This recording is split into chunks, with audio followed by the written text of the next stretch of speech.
During the college entrance exam, I deliberately got every bonus question right, all just to make sure I'd be placed far away from the school beauty Ella. When we walked out of the exam hall, Ella's crew came at me with their usual mockery. Jack, Ella says she didn't do well. This afternoon you'd better turn in a blank paper, or you'll never get another chance to grovel at her feet. The whole group burst out laughing. I looked at Ella, her expression dripping with disgust, nodded and said, got it. But inside I thought, whoever wants to be her lapdog, go ahead, I'm done. I turned around and called our family butler right then and there, cut off every penny of support we'd been giving their family, and had them thrown out on the street. Ella called me 99 times in a fury. I didn't pick up a single one. Panicking now, are we? Where was all this energy before? In my past life, I was the son of the wealthiest man in the country, and yet I had groveled at the feet of my own family's driver's daughter. To marry her, I signed over the company my father had left me, right into her hands. She spent my money freely, while falling in love with someone else. She spoiled her boyfriend, rotten, treating him like her precious little pet, while she ran me like a servant. On her wedding day, I called her, asking to borrow a little money for medical treatment. She said coldly, these years of you clinging to me have been nothing but a nightmare. Jack, do us all a favor and get yourself reborn. As I lay dying, I finally saw the woman holding me and understood. The elite heiress I had once rejected had been waiting for me all along. When I opened my eyes again, I found myself back in senior year of high school. That year I had dozed off slumped over my desk when Ella shook me awake. Ryan's stomach is acting up.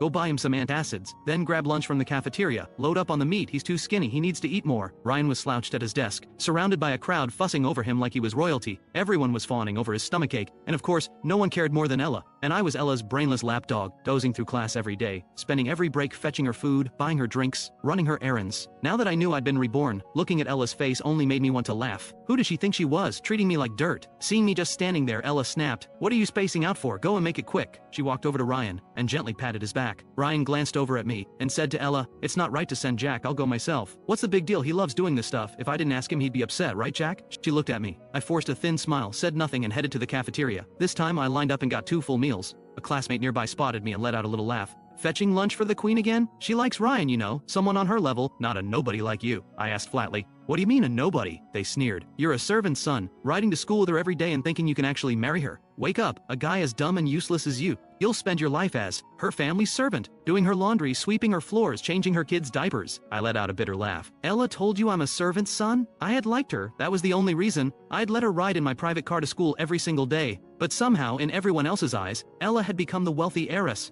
and I had become the servant's son. Seeing me ask such a question, the other person rolls their eyes at me. Whatever, just get her lunch back there before it goes cold. They laughed again. The people around me joined in, laughing at the lapdog, laughing at the fool who dared to dream. The bell rang. Jack walked out of the cafeteria. But I didn't go back to class. I sat down by the flower bed and ate both meals myself. I couldn't even remember the last time I'd had a proper meal. Without money, decent food was out of the question. Every time, I'd wait until the market was closing and pick through the vegetables others had left behind. Meat was nothing but a fantasy. Finishing both plates barely took the edge off the hunger. When I got back to class, the first bell had already rung. Ella looked up and snapped, why are you only just getting back? Where's the medicine? What medicine? I looked at her flatly. Gone was every trace of the warmth I used to show her. Ella stared at me speechless. The antacids for Ryan, I told you his stomach was hurting. Are you deaf? You can't even handle one simple thing? I glanced at Ryan, who did look pale. What exactly is Ryan to me? Why should I be buying him anything? Ryan's family wasn't well off, but ever since he and Ella got close, she had been lavishing attention on him. Every time my father gave me something nice, Ella would take it straight to Ryan. Even the watch Ryan was wearing right now had been bought with my card by the two of them. Using my money, enjoying everything I had, and treating me like hired help. Ella said, Jack, you want to make a scene? Keep this up and don't blame me for ignoring you. You'll be begging for my forgiveness soon enough. I stared at her, almost amused. What exactly do I need your forgiveness for? What did I do wrong? When I dare to argue with Ella, everyone else looks over. Since when did he grow a spine? Ella was caught off guard. She stared at me, thinking of all the times I'd come crawling to her. She warned, fine, then don't bother riding home with me this afternoon.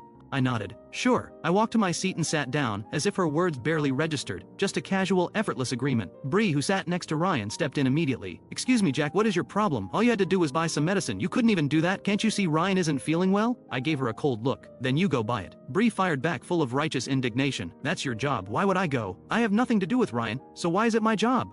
Bree pointed at me. You're Ella's family servant. Isn't this just what you do? That set me off. I turned to Ella. Have you been going around telling people I'm your family servant? Ella flinched slightly when my eyes landed on her. Of course, it wasn't something she'd said outright. People had just assumed, seeing her arrive every day in a luxury car. She'd simply never corrected them. She would never tell anyone that her father was just a driver, that she was the driver's daughter. Now somehow I was the one making a scene. Ella walked over. She sat next to me. Fine, forget the medicine. I'll get it myself. She figured it was simple jealousy. Me refusing to do anything for Ryan was just me pining for her. She glanced at me. So where's the food? No medicine, fine, but you at least got lunch, right? Someone had already told her they'd seen me get 2 trays. I said calmly. I ate it. What? You ate both of them? She looked almost personally offended. I nodded. The kids in front turned around with looks of disgust. What are you, an animal? You finished 2 whole trays? They were used to kissing Ella's boots and looking down on me. Before I'd put up with them, they were Ella's crowd and I'd wanted to stay on their good side, hoping they'd put in a good word for me. Now I realized I'd been far too tolerant. Every time Ella treated them to something, it was my money paying for it. I said calmly, I spent my own money. 2 trays, 20 trays, it's nobody's business but mine. The kids in front went quiet, their expressions darkening. One of them muttered, his own money? Doesn't Ella's family pay for everything he has? But Ella was already fuming, especially over the fact that I hadn't brought her lunch. She hadn't eaten at all. The anger boiled over. Jack, you brought this on yourself, she said.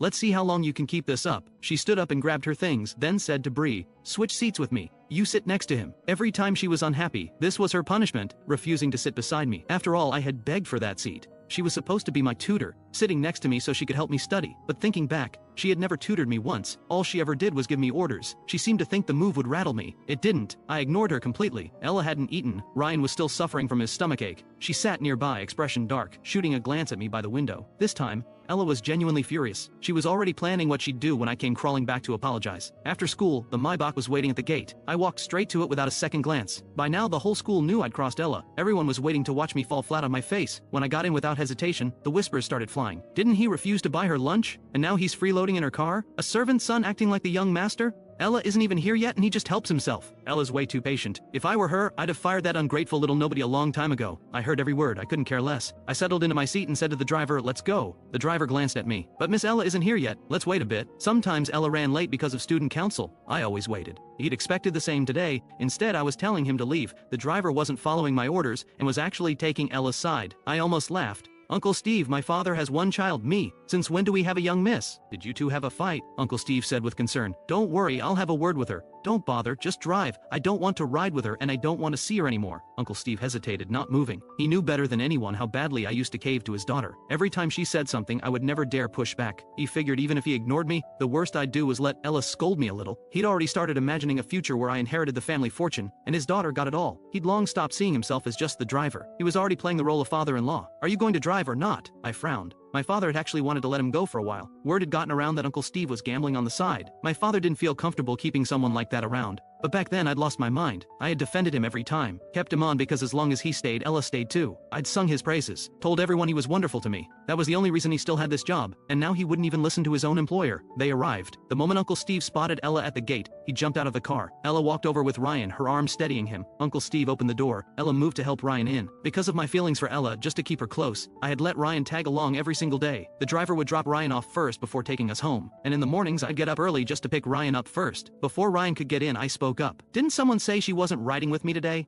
And yet, here she is at my car. The crowd watching. Couldn't believe it. What is Jack's problem? That's Ella's car. Right, he's not letting her get in? They all started talking at once. Ella stared at me, her expression stiff. She had no idea what had gotten into me today. I wasn't giving her any way out. Do you have to do this? I decided to forgive you for lunch. Jack, if you keep this up, I don't need your forgiveness. Go home on your own, don't ride with me. Ella's face went pale, then flushed. She knew, in everyone's eyes, she was the wealthy girl. If she didn't get in this car, her whole image would fall apart. So she reached in and yanked me out of the car, then helped Ryan in. Ella, don't push it. I'll admit, she actually got to me. I had forgotten so much from before. But seeing her face now, I genuinely couldn't understand how I had ever put up with her, or thought she was someone worth loving. Ella ignored me entirely. She wasn't interested in reasoning. She turned to her father. Drive. Uncle Steve drove away, and I was left standing on the sidewalk. The crowd watching couldn't hold it together. They burst out laughing. Serves him right. That's what you get for being so unreasonable. I pulled out my phone. This phone was one Ella had bought herself, a cheap Nokia, a few $100 at most. To impress her, I had given her the brand new iPhone my father got me for my birthday and taken this piece of junk in return. Back then, I thought it was a way to protect her pride. Now, staring at this sad excuse for a phone, I almost laughed. But I called my father. A moment later, the Maybach came back around. It pulled up to the gate. Uncle Steve got out looking uncomfortable. Young master, he'd clearly just gotten an earful. Get them out. I'm not sharing a ride with them. Uncle Steve turned to the car. Ella was already helping Ryan out, both of them caught off guard. Ryan looked shaken. Jack, if you have a problem with me, fine. But you don't have to go after Ella. She's always been good to you. Ella stopped him with a hand. Don't bother. Once they were both out, I got in. Before we pulled away, I rolled down the window, smiled, and gave Ella a little wave. Bye. Uncle Steve caught my eye in the rearview mirror, clearly not expecting me to go this far. Young master, he started carefully. Arguments happen. Don't take it too hard, I'll have Ella come apologize. Though without a ride she'll probably have to take the bus. Who knows what time she'll get home. Everyone else can take the bus. Why can't she? Uncle Steve, have you forgotten who signs your paycheck? If you have a problem with me you're welcome to quit. Lecturing me. All because he thought his daughter had a shot at my family's money, he'd stop treating me like his employer. If I hadn't called my father, he would have left me standing there without a second thought. Uncle Steve went quiet immediately. Back home, Auntie Chen met me at the door. Young master, you're back alone? Where's Miss Ella? There is no Miss Ella in this house anymore, I said. Auntie Chen blinked. When did the young master finally come to his senses? I had treated Ella so well for so long that both she and her father had completely lost sight of their place. Auntie Chen had wanted to say something many times. She never dared, because she knew it would upset me. Now hearing this from me she was genuinely moved. She looked at me. She had always been the kindest to me among all the household staff. But before, because she used to manage things around Ella, I had unfairly resented her for it. After Ella took over the household in my past life, Auntie Chen was the first one she drove out. Thinking back on everything, looking at her now, my eyes stung. I'm heading upstairs, I told her. Of course. Oh, Miss Sophia is here. Should I send her away? Sophia came by the house often, but because my father had arranged her for me, and I was obsessed with Ella, I had resented Sophia's very existence. Every time she came, I refused to see her. I'd just have someone send her away. In the end, we had barely crossed paths at all, but as I lay dying, it was her people who got me to the hospital. She had never forgotten that she was my fiancée. I stopped Auntie Chen. I'll see her. Where is she? In the backyard playing with Snowball. I walked out to the backyard and found Sophia feeding Snowball. I had wanted that dog myself, but Ella said she didn't like dogs, so I had stopped going near him. Yet here was Sophia, completely at ease with Snowball. She was in her school's blue uniform, the most ordinary thing in the world, and somehow she made it look stunning. Thinking of what I had heard about her before I died, a woman with everything, who had spent all those years alone, my eyes went red. Sophia finished petting Snowball and looked up. I was standing at the doorway. She hadn't heard me come. She started toward me, then caught herself, remembering how much I had always disliked her, and stopped. Young Master Jack. Sophia was beautiful but composed beyond her years. She was the same age as me, yet she carried herself like someone in her mid-20s, and academically she had held the top ranking in the entire province. She was the one person Ella couldn't stand. Ella always said Sophia's success was just a product of privilege, that her family had given her every resource and advantage. That was the only reason she could be this good. If I had what she has, I'd be just as good. Every time Sophia's grades came out, Ella couldn't hide her irritation, and I had let that feeling infect me. I had started treating Sophia like an enemy too. But thinking about it honestly, we had barely even spoken. She had never done a single thing to me. This time I kept my feelings in check and asked quietly, "Did you need something?" "Just came to check on you," Sophia said. When I didn't respond, she read the room gracefully. "I know you don't want me here, I'll go." She hadn't even expected to see me. She had really just come for Snowball. The fact that I had come out at all was already more than she had hoped for. She was about to leave. I spoke before I could stop myself. "Do you want to stay for dinner?" Sophia froze. She looked at me with genuine surprise. "Is that okay?" The evening sun fell across me, softening everything. "Of course it is." Ella wasn't back yet. She was dropping Ryan off. In the past, I would have held dinner for her without question. Seeing me ready to eat this early, Auntie Chen was surprised. "Are we not waiting for Miss Ella?" "What for?" The household staff had grown so used to watching me revolve around Ella that now that I'd stopped, they didn't know what to do with themselves. Auntie Chen didn't push further. "Of course, I'll get everything ready. Also, let Uncle Steve know he doesn't need to come in tomorrow. Or ever." Auntie Chen paused, then caught herself. It wasn't her place to ask. Understood. With Ella's father officially let go, I finally sat down in the dining room. Sophia had been sneaking glances at me. The moment I sat down, she quickly looked away.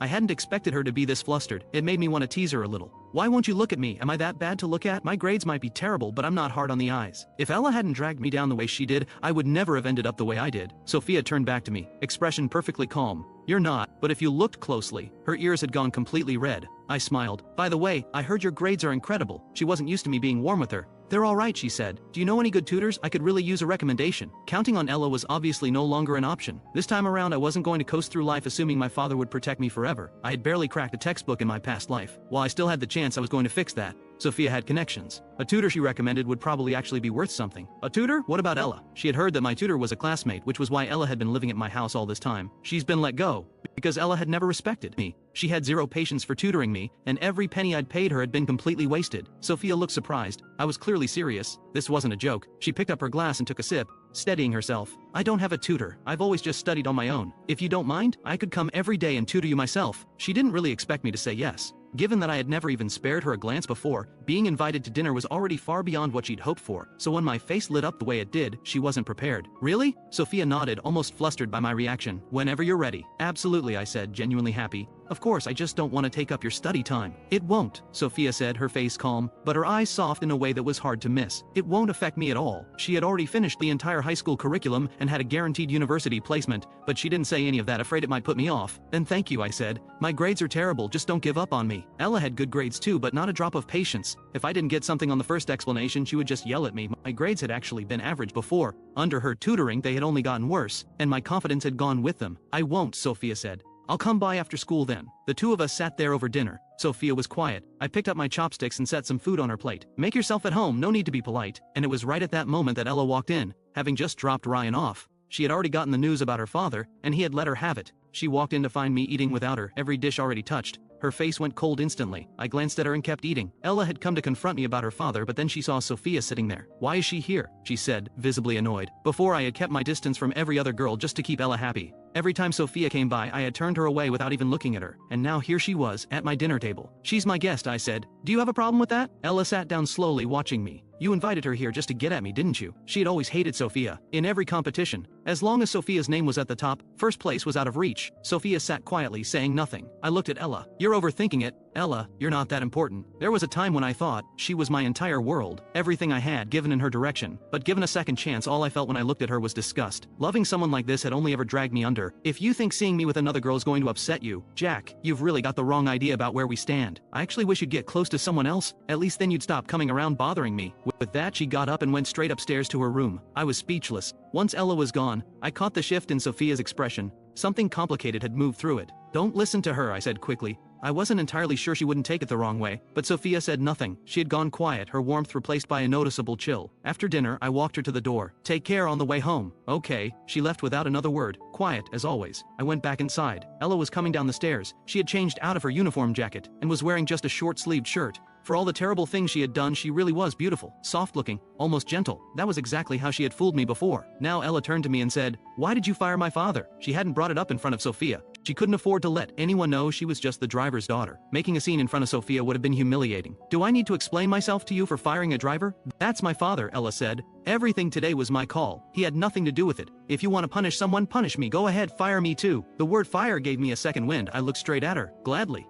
What did you just say? Ella stared at me. You've always thought I was stupid, haven't you? Fine, it's over. Pack your things and move out. I'll find a different tutor. Ever since you started tutoring me, my grades have only gotten worse. Frankly, you're not worth what I've been paying you. Ella thought I was bluffing. She couldn't believe I was actually going through with it. Your grades are bad because you can't keep up. I explained the same problem to Ryan once and he gets it immediately. And you? You're hopeless. That's on me for even trying. It's the same even if you switch to another teacher. No one can teach you more. The problem is you. She was still putting this on me. Get out of my house, Jack. Ella's brow furrowed. You're still a student. Focus on your studies. All you ever think about is chasing after me. No wonder your grades are a disaster. What are you even talking about? Ella let out a cold laugh. These little games of yours, you're just jealous that Ryan and I are close. You feel bad just because I don't want to be in a relationship with you. I just want to focus on school and get into a good university. Unlike you, even if you never studied a day in your life, your family's money would take care of everything. So don't expect anything from me. I stared at her. For a moment I was genuinely stunned. Then it hit me. Who said anything about being together? Ella, where does this confidence come from? Do you actually think I want to be with you? Without me, you are nothing. Ella just thought I was being stubborn. Think whatever you want, but I'm warning you, if you invite Sophia over for dinner again, don't expect me to acknowledge you. She turned and went straight to her room, slamming the door behind her. Quite a temper, as if this were her house. I went to my room and called Auntie Chen. Tomorrow, move Ella's things out of her room. There's no room in this house for someone who wants to walk all over me. I got Sophia's number from Auntie Chen and saved it. Then I sent her a message. Did you get home okay? No reply. The next morning I woke up on my own time. No more early pickups for Ryan. I could finally sleep until I was ready. I assumed Ella would be gone. Instead, she was sitting at the dining table waiting for me. I found a seat and started on my breakfast. Every day, rushing out to pick up Ryan. I had barely eaten a proper breakfast at home in months. Now I looked up at Ella sitting there waiting, that stubborn expression on her face. Even now she still thought she could play me. I finished breakfast and headed out. Ella followed right behind me. The new driver was already there and opened the door for me. I got in. Ella got in after me. I looked at her. Ella, weren't you the one who said she wasn't riding with me? I remember every word from yesterday. Ella pressed her lips together and said nothing. If her father hadn't pressured her to smooth things over, she never would have. A little money and he thinks he can push people around. Who does he think he is? But her father still needed a job. I didn't waste any more time on her. Just told the driver to take us to school. I stepped out. Ella followed. We used to always arrive with Ryan. Today he had taken the bus. Seeing Ella, he jogged over. His eyes landed on me. Yesterday's scene had confused him. A servant's son, acting like that toward Ella? Seeing us arrive together, he asked, "You two made up?" I didn't bother with either of them. I walked straight inside. Ella watched me go, frowning as I didn't even pause for her. "There's nothing worth arguing about with him," she said to Ryan. Ryan shook his head. "Either way, letting a servant's son treat you like that, you're too patient. People are talking, Ella. They're saying Jack is the real young master." "Ignore them," Ella said. "My father and Jack have a good relationship. He asked me to look out for Jack. I can't just abandon him." That made sense. If it was for her father's sake. Ryan relaxed slightly. I got to class. Bree was already there, blocking my seat. Move, I said. Bree looked up at me. You've got some nerve. Yesterday you just left Ella and Ryan stranded at the gate and had the driver take off. I looked at her and laughed softly. My car, my right. Who are you again? My confidence caught everyone off guard. Are you saying that Maybach is yours? What else would it be? I said flatly. Bree let out a short laugh. Please, we all know exactly who you are, Jack. You think you can play the young master here? Really? Word is that driver is your dad. Your whole family works for the Jiangs. Ella's just too kind to make a fuss. Otherwise she'd have thrown you out ages ago. Don't push your luck. Bree was close with Ryan, who was always around Ella. When she said it like that, people believed her. Ella and Ryan appeared at the classroom door. Ella's expression was tight.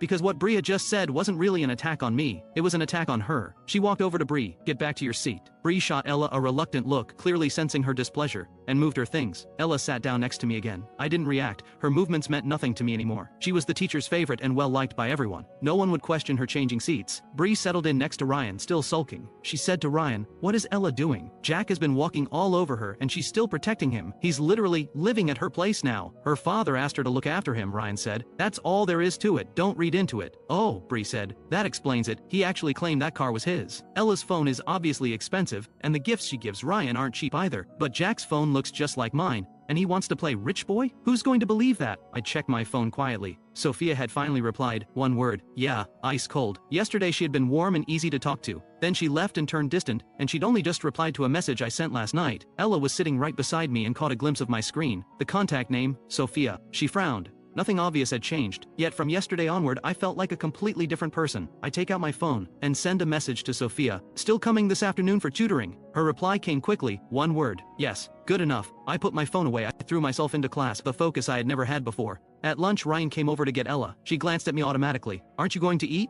My focus today had clearly confused her. No dozing off, and now I was still carefully organizing my notes after the bell. Once my head had been full of nothing but her. Even I have moments when I study seriously. Seeing that I'm still busy after class, Ella can't help but ask curiously. I acted like I hadn't heard a word, ignoring her directly. Ryan glanced at Ella. "If he's not going, let's just go. We can bring something back for him." "Don't bother," I said. Ryan was a good person. At least that was how everyone saw him. Even when others mocked me behind my back, Ryan stayed decent. But I didn't want to owe anyone anything. I gathered my things neatly and stood up, but went my own way. Ryan fell in beside Ella. "What's going on with him? He's completely ignoring you. What did you do?" Ella was just as confused. She wanted to figure it out too. Normally, no matter how cold she was, I would always come crawling back like a needy little dog. But from yesterday onward she hadn't done anything different, and yet here I was. She couldn't figure it out. Ryan said, "By the way, are you inviting him to your birthday party this weekend?" This weekend was Ella's birthday. Last year she had celebrated at the Imperial View Hotel. I had booked everything, organized every detail, and let her invite whoever she wanted from school. One night, hundreds of thousands spent. Every classmate who attended had raved about it. Being invited to Ella's birthday party was considered an honor. This year was no different. I had taken care of everything days in advance. If I hadn't said what I said about firing her, Ella wouldn't have given it a second thought. But after yesterday, and now today's coldness, she couldn't help but worry. If I didn't show up, could she even have the party? She watched me walk away and told herself to calm down. Don't overthink it. He'll show up, he always does. He would never skip my birthday. Maybe this whole cold act is his way of building up to a surprise. She relaxed slightly. "He'll be there," she told Ryan. "Yeah," Ryan agreed. He's never missed one. That afternoon, Ella and Ryan had rehearsals for a school event. I didn't wait. I went straight home. Sophia was already there. When I walked in, she and Snowball both came to meet me. Seeing her there, I smiled. Maybe it was the bond we had shared in another life. But every time I saw her now, it felt like something rare and worth holding on to. Sophia blinked at my smile. She was used to the cold, indifferent version of me. All this warmth lately kept catching her off guard. She couldn't quite hold my gaze. I said with a smile, "You're early. Let's head to the study." I led her upstairs. I ran into a lot of things in class today that didn't make sense to me. I was hoping you could help. We sat down in the study. That seat beside me had always been Ella's. But even if she sits here, she never teaches me seriously. She would have said I was the one wasting her time. Sophia sat beside me and pulled out 2 practice tests. She wanted to gauge where I was starting from. I worked through them carefully and handed them over. Sophia looked them over in silence. I shifted uncomfortably. "Sorry, I really am hopeless." "It's not your fault," Sophia said. "Your approach to studying just needs work. Let me start with the basics, is that okay?" I nodded. When Sophia is teaching, she keeps her head down the whole time, never looks at me, and lectures very earnestly. But her explanations were clearer than anything I had ever heard.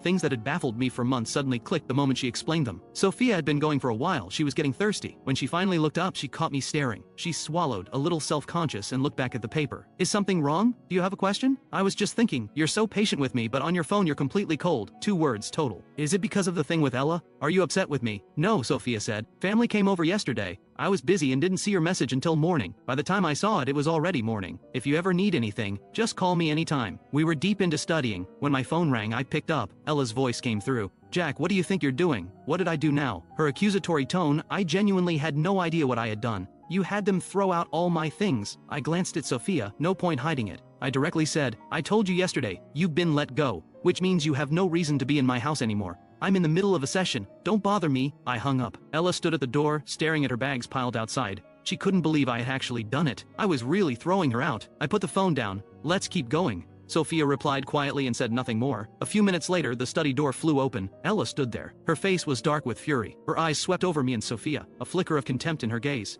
Seeing her appear here, I stand up and ask, what do you want? I thought you didn't like me. I thought I wasn't good enough. And now you're the one who can't let go. Ella stepped forward, voice sharp. Do you find it funny humiliating me like this? Sophia stood up instinctively and moved in front of me. Humiliate you? Seeing Ella so angry, I retort, I think you've got this backwards. How exactly did I humiliate you? Ella, I'm the one who's been humiliated. I paid for everything in your life, and while you and Ryan were inseparable, I followed you around like hired help, serving you both, swallowing your coldness every single day. You don't call that humiliation? All I had done was take back what was mine, and she called that humiliation. Ella's lips pressed together. Don't think bringing someone here is going to pressure me into anything. I will never like you. I will never be with you. Let me make that absolutely clear. She turned to leave and walked straight into the door. I opened the window, the sound carrying down below. I watched her come downstairs, pick up her bags and walk away without looking back. Clean exit. Ella had always been proud in front of me. Poor family, but a spine made of steel. No matter how much I gave her, she had never bent for money. That was what I had loved about her once. Now it just seemed absurd. Sophia looked over at me from across the room. Jack. I turned, she was still there. Sorry, let's keep going. Sophia looked at me.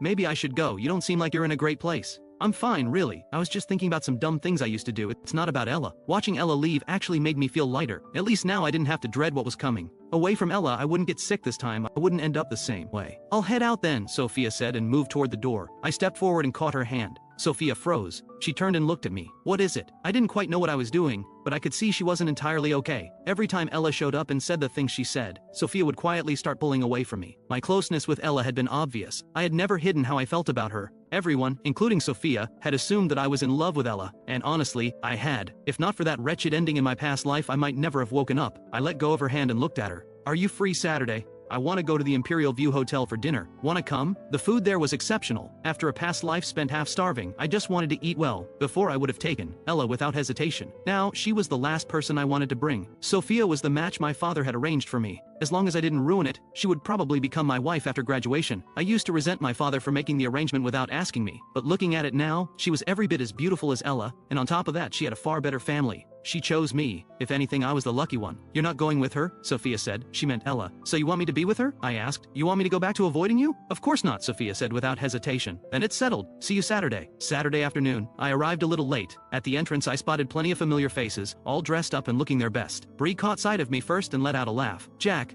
you actually showed your face here. I frowned. Why can't I come? The owner here is a close friend of my father's. I'm a very important person. I come whenever I want. Give me one reason I shouldn't be here. Bree snorted. Ella hasn't given you the time of day all week, and now you're showing up to her birthday party? The nerve? Ella's birthday. Right, that was today. I had been so focused on studying lately that it had completely slipped my mind. If they hadn't mentioned it, I might not have remembered it all. I had already made arrangements with the hotel. This was Ella's 18th birthday. Last year I had thrown her an enormous celebration here. Everyone had talked about it for weeks, but it was also on that day that I found out about Ella and Ryan. I had confronted her, and she had been completely unapologetic. Ryan and I like each other, why shouldn't we be together? Jack, can you stop sticking your nose in my life? I'd stopped talking to her in a rage. We were at a standoff for 2 whole days, and then I had broken first and apologized. From that birthday onward, the two of them had gotten bolder, right in front of my face. Eventually I'd begged her to be with me, and to get her to marry me. I had even gone so far as to sign away the company my father had left me. What a fool. Standing here now, watching the crowd enjoy themselves, I had no interest in any of them. All of this had been arranged by me. All of it charged to me. And now that I'd cut Ella off, she had still brought everyone here to spend freely. I was genuinely curious how she planned to handle the bill. I ignored the jeers and walked straight to the elevator. My table with Sophia was already reserved. I wondered if she had arrived. The elevator opened. Ella was right there, deep in conversation with Ryan, until she saw me. Her eyes locked onto me immediately. She smiled. I knew you'd show up, and here you are. She walked toward me with a trace of smugness. Didn't you say you weren't coming? Don't think showing up means I've forgiven you. I'm still angry, Jack. Every time. She used her anger like a leash. I looked at her, the corner, my mouth lifting. Did you need something? Aren't you here for my birthday? Ella said. Why would I be here for your birthday? You didn't even invite me. You've got a whole crowd of people. You won't miss one. What is that supposed to? Ella stared at me, irritated. Still playing games, she thought. Picking a fight on her birthday just to get under her skin. Just then, the restaurant manager walked over. Young Master Jack. I asked about Sophia. The manager nodded. She's already here. Please take me to her. The manager turned to lead the way. Ella followed right behind me. Jack, are you done with this? Seeing that I'm still going to look for Sophia, it's just that she's too good-tempered. I glance at her. I'm not the one making a scene. You are. You told me to stop following you around, said I was annoying, now I have, so what's the problem? Your boyfriend is waiting, I say, glancing over at Ryan, who looks like he wants to follow us but thinks better of it. Ryan has never seen Ella come to me like this before. Of course I know exactly why she's doing it. It's not me she can't bear to lose. It's the money in my pocket. She never liked me. Yet she accepted everything I gave her without a second thought. She'd say no with her mouth, then take it with a smile. Now that I'm pulling back, she's panicking. After all, she's been planning this birthday party for so long. She can't let it fall apart now. Ella says, if this is about me and Ryan, I can keep my distance from him. So can you please stop causing trouble? For the first time ever, she's the one backing down. That alone tells me how much this party means to her. Then again, if she didn't care about appearances, she never would have built that rich girl image at school, and she certainly wouldn't have invited half the school to her birthday. Turns out she's afraid of looking bad after all. I've seen Ella play the cold, untouchable queen. Watching her fold over a birthday party is something else entirely. I find it rather entertaining. I give a slow nod. Right. It's your birthday. Wouldn't want to ruin everyone's fun, would we? I turn to the manager. I made a reservation here, the Jade Hall, under the name Ella. The manager checks her records. Yes, that's correct, young Master Jack. Since today is her birthday, go ahead and let her use the hall. I look back at Ella. That works for you? Ella breathes a sigh of relief when she sees I've softened my stance. She looks at me and says, so this was all just to break me and Ryan up. You can't stand seeing us together. You're overthinking it. I don't care who you're with. Ella, give it time, you'll understand. Without me, you're nothing. The manager stands quietly to the side. My words strip Ella of every shred of dignity. I'm done with you, she snaps and walks away without looking back. The manager glances at me. I'll have the Jade Hall prepared right away. I nod. One thing, nobody leaves until she settles the bill herself. Not a single person. Understood, young Master Jack. Once everything is in order, I go find Sophia. Ella makes her way back to Ryan. Ryan sees her dark expression. How'd it go? What did you two talk about? Nothing worth mentioning, Ella says. She glances at Ryan, steady, gentle, attentive as always, as if she'd ever break up with Ryan for Jack's sake. Dream on. Once this party is over, she's cutting Jack off completely. Not even a polite smile. Sophia isn't in her school uniform today. She's wearing a dress. The style is simple, but on her it carries an effortless elegance. When I walk in, she's absorbed in the menu. She hears me and looks up, our eyes meeting. I smile. Been waiting long? No, I just got here too. Sophia studies me for a moment. I'm in a plain tee today, bright and easy looking, though I'm on the thin side. I slide naturally into the seat beside her. Sophia didn't expect me to sit so close. She stiffens slightly. There are plenty of other seats. I don't notice her discomfort. Have you ordered yet? Not yet, still looking. Let me see. I lean over, reading the menu right alongside her. Sophia can't focus on the menu anymore. Her attention keeps drifting to me. Whatever shampoo I use, it smells good, clean and fresh, not overwhelming at all. I'm in the mood for something bold and heavy. It's the kind of thing that makes you feel alive. Those days of illness, never enough food, never warm enough, never able to sleep, those days were pure torment. Even now, reborn, I sometimes dream I'm back in that life. The food is fiery. I fan my mouth with my hand. I reach for the watermelon juice and take a sip. Sophia asks, do you like spicy food? It's fine. I look up at her. You? I do too, she says, playing along. She picks up her chopsticks and helps herself. We're in a private room, a server standing quietly nearby. A short while later, the owner of the Imperial View Hotel walks in. His name is Miles. I greet him politely. Uncle Miles. Miles looks at me with a smile. Jack, you're here too. The way he says it tells me he didn't come for me. Sure enough, he heads straight for Sophia. Miss Sophia, he says respectfully. Welcome to our hotel. Please don't hesitate to let me know if anything falls short. He knows who Sophia is because of his close ties with my father. Most people have no idea who she really is. No one knows the Sophia family's youngest daughter from the capital is quietly living here in this city. Sophia gives a brief acknowledgement and goes back to eating. She's so cold. I always thought she was warm. Seeing her now, I realize Sophia just doesn't like talking to people. Miles stands there a moment, pours her water himself. She says nothing. A keep your distance energy fills the entire room. Finally, Miles reads the room and says, I'll leave you to enjoy your meal. Take your time. Uncle Miles, wait, I stop him. At the sound of this voice, he stops walking. Then he turns back. Young Master Jack, is there something you need? His smile is warm and genuine. The kind of person you can't help but like. It's why I've always had a good impression of him. But if my memory serves me right, in my previous life, the Imperial View Hotel caught fire just 3 days after Ella's birthday party. The kitchen fire suppression system was inadequate, and when the fire broke out, the extinguishers were completely useless. The fire even claimed lives. The Imperial View had been the finest hotel in the city. After that, it never recovered. Word was that Miles fell gravely ill from the blow. I look at him and ask, is your hotel's fire safety system in good shape? Miles looks at me, caught off guard. That's an unexpected question, young Master Jack. Just a feeling.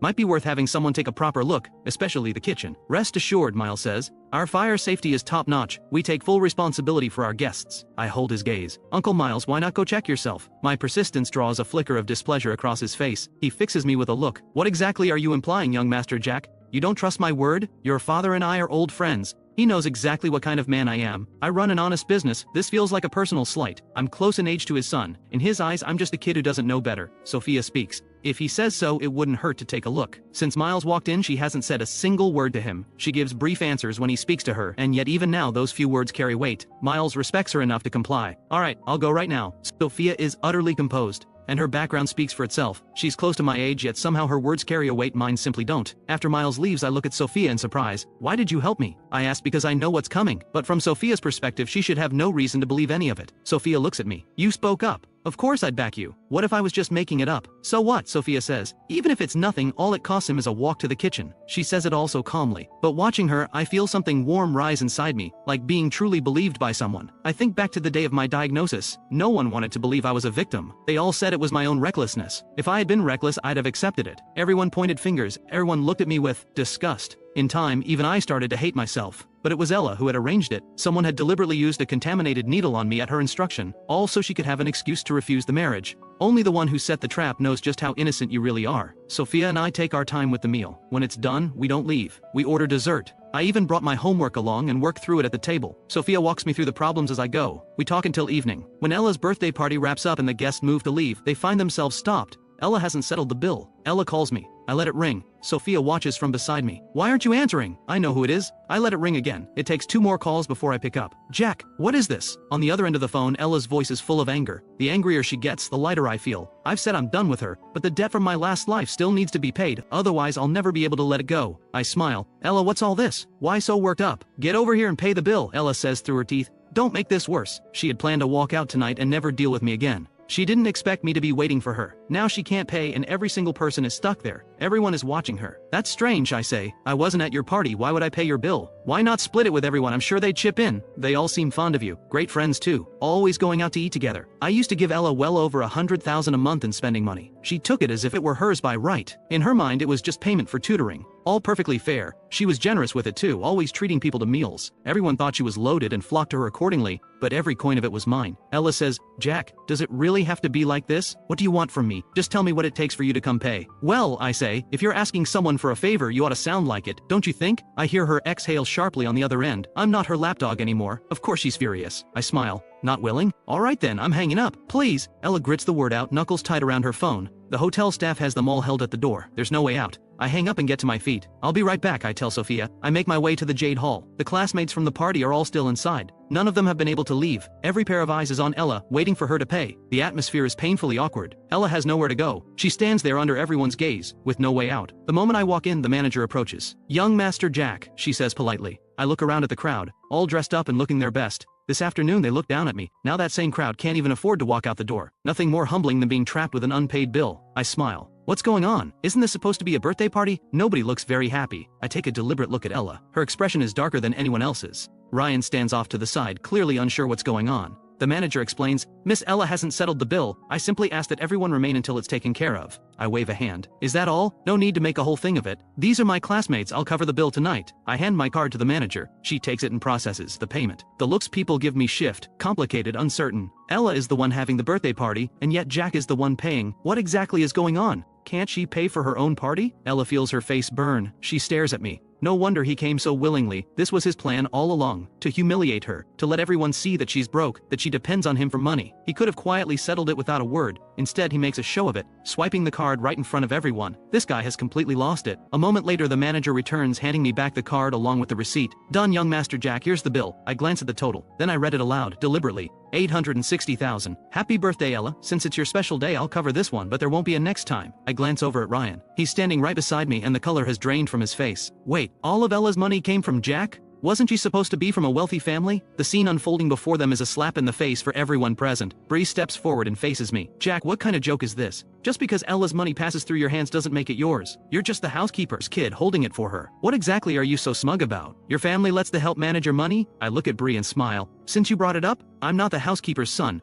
Let me set the record straight. I'm not. Her father was my family's driver. He left me stranded at the school gate to drive Ella and Ryan instead. He's been dismissed. If you don't believe me, ask Ella yourself. I turn to look at her. What do you say, Ella? She glares at me, eyes full of bitter resignation. She has never, not once in her life, no matter how hard things got, been made to feel this humiliated. And now everyone is watching her fall apart. But she can't say a word, because there's a real chance he takes his money back and leaves her stranded. She ignores me and walks out. Ryan watches it all, then follows her out. The whole scene is unbearable, but he has no choice. What he hadn't expected though, was that she's the driver's daughter. Then why had she been pretending to come from money all this time? Once they're both gone, I glance around at everyone still in the room. Nothing more to see here. You're all free to go. Take care on the way home. It's getting late. One by one they file out of the Jade Hall. I watch them go, then step out myself. The manager walks me toward the exit. She sees me to the elevator. Sophia arrives at exactly the same moment. We step into the elevator together. I don't say anything. Neither does she. I set the record straight back there in front of everyone. But I don't feel particularly good about it. Compared to everything I suffered, what I just did to Ella barely scratches the surface of the score I need to settle. Sophia notices my silence. She doesn't disturb it. We reach the lobby, and Miles is there. The moment he spots me, he comes straight over. Jack. This time it's not Sophia he's looking for, it's me. Uncle Miles, I say politely. Miles takes my hand in both of his. Jack, I can't thank you enough. If it weren't for you, this hotel would have been finished. I went and checked myself, just now. There were serious problems everywhere. It was my cousin's negligence. I've already sent him home. I relax. It was nothing. Miles gives me a curious look. How did you know there was a problem? The question catches me off guard. I scramble for an excuse. I dreamed about it last night. Miles bursts out laughing. Alright, I won't pry. Oh, I've had some gifts prepared for you both. He signals to an assistant who brings them over. 2 small gift bags. Thank you, if you ever need anything just say the word. He means every word of it. Miles sees us to the door. Sophia's car is already waiting. I settle into the seat and look out the window. The streets are quiet at this hour. A fair number of cars still on the road though, light traffic. I remember how we usually talk so much, but tonight neither of us says a word. Sophia doesn't push me, but she's thinking about how I somehow knew about the fire hazard at the Imperial View. By any logic, I shouldn't know more about his hotel than he does. She's also heard what happened in the Jade Hall. Today is Ella's birthday, and yet Jack spent it with her, not Ella. That alone is something. But then he deliberately humiliated Ella in front of everyone. He really is done with her. So then why does he look so hollow right now? The truth is, the sadness only lasts a moment. I know I've been given a second chance. Everything can still be changed. As long as I don't repeat the same mistakes, there's still time. Studying hard every day lately, it's genuinely exhausting. I feel like I could sleep forever. Right now I'm barely keeping my eyes open. Before long I drift sideways and fall asleep against Sophia's shoulder. Sophia freezes. By the time they reach my home, Sophia's arm has gone slightly numb. She hasn't dared shift position, afraid of waking me. She's held still the entire way. Miss, we've arrived. Sophia glances out the window. Then her gaze falls on my face. Pale, peaceful. She hesitates over whether to wake me. The driver has already stepped out and is waiting by the door. Sophia still doesn't wake me. I feel the car stop and open my eyes, glancing out the window. When it registers that I'm home, I slowly look over at Sophia. She's sitting perfectly still, not quite meeting my eyes. I roll my neck gently, a little stiff, and sit up straight. We're here. Sophia gives a small nod. Then why didn't you wake me? You look like you needed it. She says it the same way she says everything, face perfectly neutral. I look at her and notice the tips of her ears are red. She's always struck me as someone reserved, but I didn't expect this level of innocence. Sophia. She hears her name and meets my eyes. Are you afraid of me? No. Then why do you avoid looking at me? When we're together, you act like I bother you. Sophia gives a quiet cough. I'm just not used to being this close to someone. You're the first. I can't help laughing. Then why didn't you ask me to move? Something in my words seems to prompt her, as if to prove she's the one in control, and she asks, why did you and Ella fall out? I thought you liked her. The question catches me off guard. I stare at the empty street ahead. I just realized I don't. A beat. What? Nothing, I'm heading in. I step out of the car. At that moment the front gate slowly swings open. My father Owen appears in the doorway. The moment I see him, something inside me lights up. Dad, you're finally home. Dad is always busy with work. Most of the time I'm alone in that house. There are plenty of staff but few who can actually keep me in line. That was one thing. But even my father spoiled me too much, always putting my happiness first. Being spoiled by him, those were my most carefree days. In my previous life my father told me to stop chasing after Ella. I wouldn't listen. Seeing him now, all I feel is warmth. Standing before him, a long buried ache rises to the surface. I throw myself into his arms. The tears come before I can stop them. Maybe it's only in front of the people closest to you that you let yourself break. Dad had been ready to play the stern father when I came home so late. Then I went and did this, and started crying. He panics immediately. He pats my shoulder, gentle and careful. Hey, what's wrong, son? Who hurt you? Was it that Ella girl? I heard you fired both of them. I hold on to him. Nothing, I just missed you. You silly kid. Every time I call too often you tell me I'm annoying. Wait, is that the Sophia's car? His words make me turn around. Sure enough, Sophia's car is still at the gate. Sophia has stepped out. My eyes are still red. Having her see me like this, embarrassing. Sophia gave me a lift, I tell Dad. We went out for dinner. Dad glances at me, visibly surprised. He had brought up the betrothal before. I had been completely against it. I had even said I'd never have anything to do with Sophia. And now here they are, coming home together after dinner. He doesn't know what changed, but he turns to Sophia all the same. Sophia, come in and sit for a while. Hello, Uncle, Sophia says. I won't come in today, I should head home. She glances at me once, then gets back in the car. The car pulls away. I follow my father inside. Did Sophia do something to you? Dad eyes my red-rimmed eyes and crumpled expression. I shake my head. No, she's been good to me. I sink into the sofa. Dad keeps watching me. He's still young now. He wasn't old when he was gone either, in my last life. But somehow I always remember him as older when he left. Dad asks again and again, circling back until he's satisfied that Ella hasn't done anything to me. Sunday morning, barely out of bed, Auntie Chen tells me Ella is here. The memory of last night flashes through my mind. We've truly burned every bridge between us.